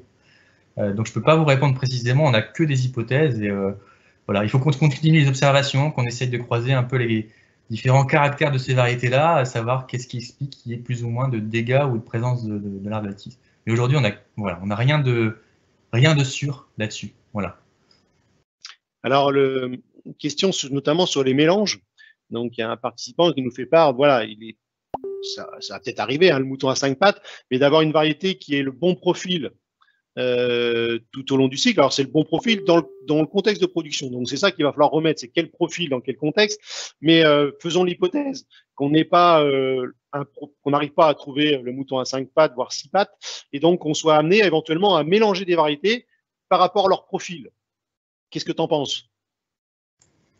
Alors si la question c'était donc oui par rapport alors ce qu'on a commencé cette année, donc c'est pas une idée récente, mais c'est une idée qu'on a mis en place là, innovante, c'est-à-dire voilà, essayer de mélanger les variétés. Donc par le passé on avait fait ça avec ES Alicia, c'est-à-dire avoir des variétés attractives par rapport à la floraison. L'idée là ce serait de mettre une variété qui soit plus attractive, plus sensible, voilà, aux ravageurs, et donc qui permettrait de piéger les ravageurs, et la variété à côté qui est meilleure pourrait mieux se développer. Je ne sais pas si c'est ça la question.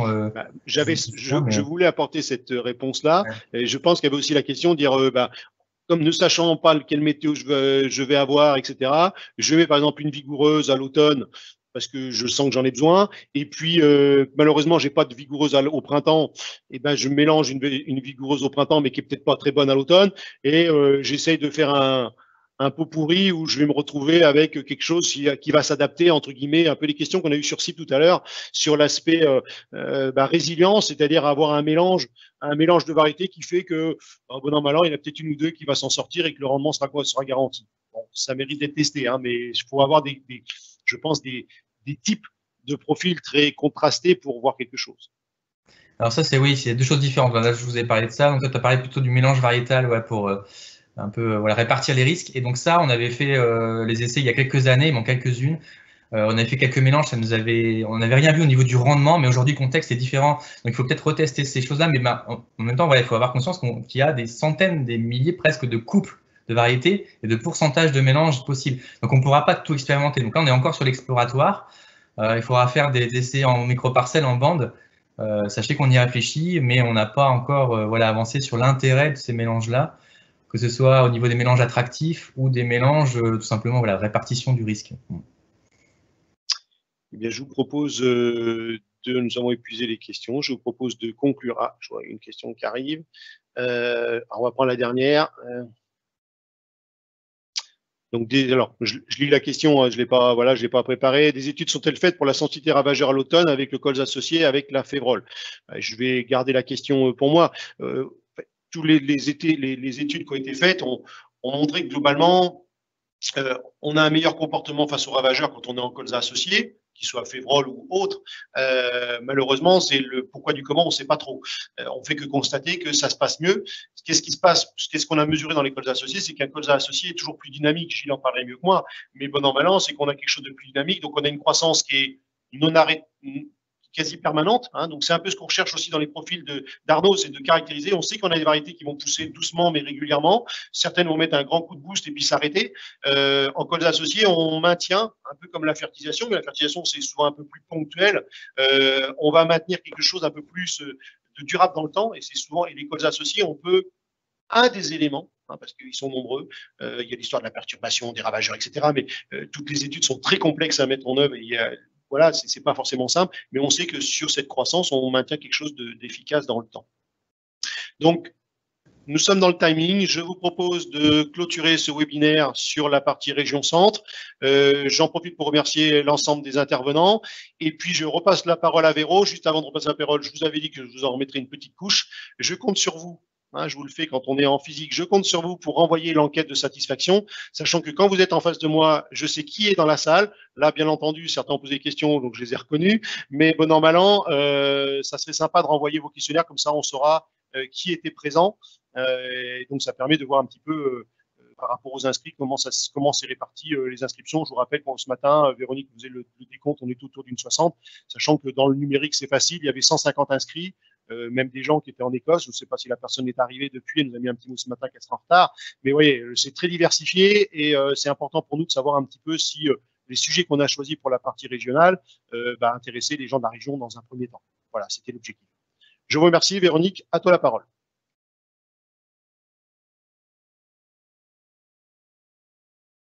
Véronique, il faut que tu ouvres ton micro parce que sinon ça ne va pas marcher. Ça marche mieux comme ça. Hein, ouais. Tout à fait. Alors, merci à tous de votre participation. Moi, j'ai trouvé les échanges assez riches sur chacun des sujets, donc toujours très intéressant.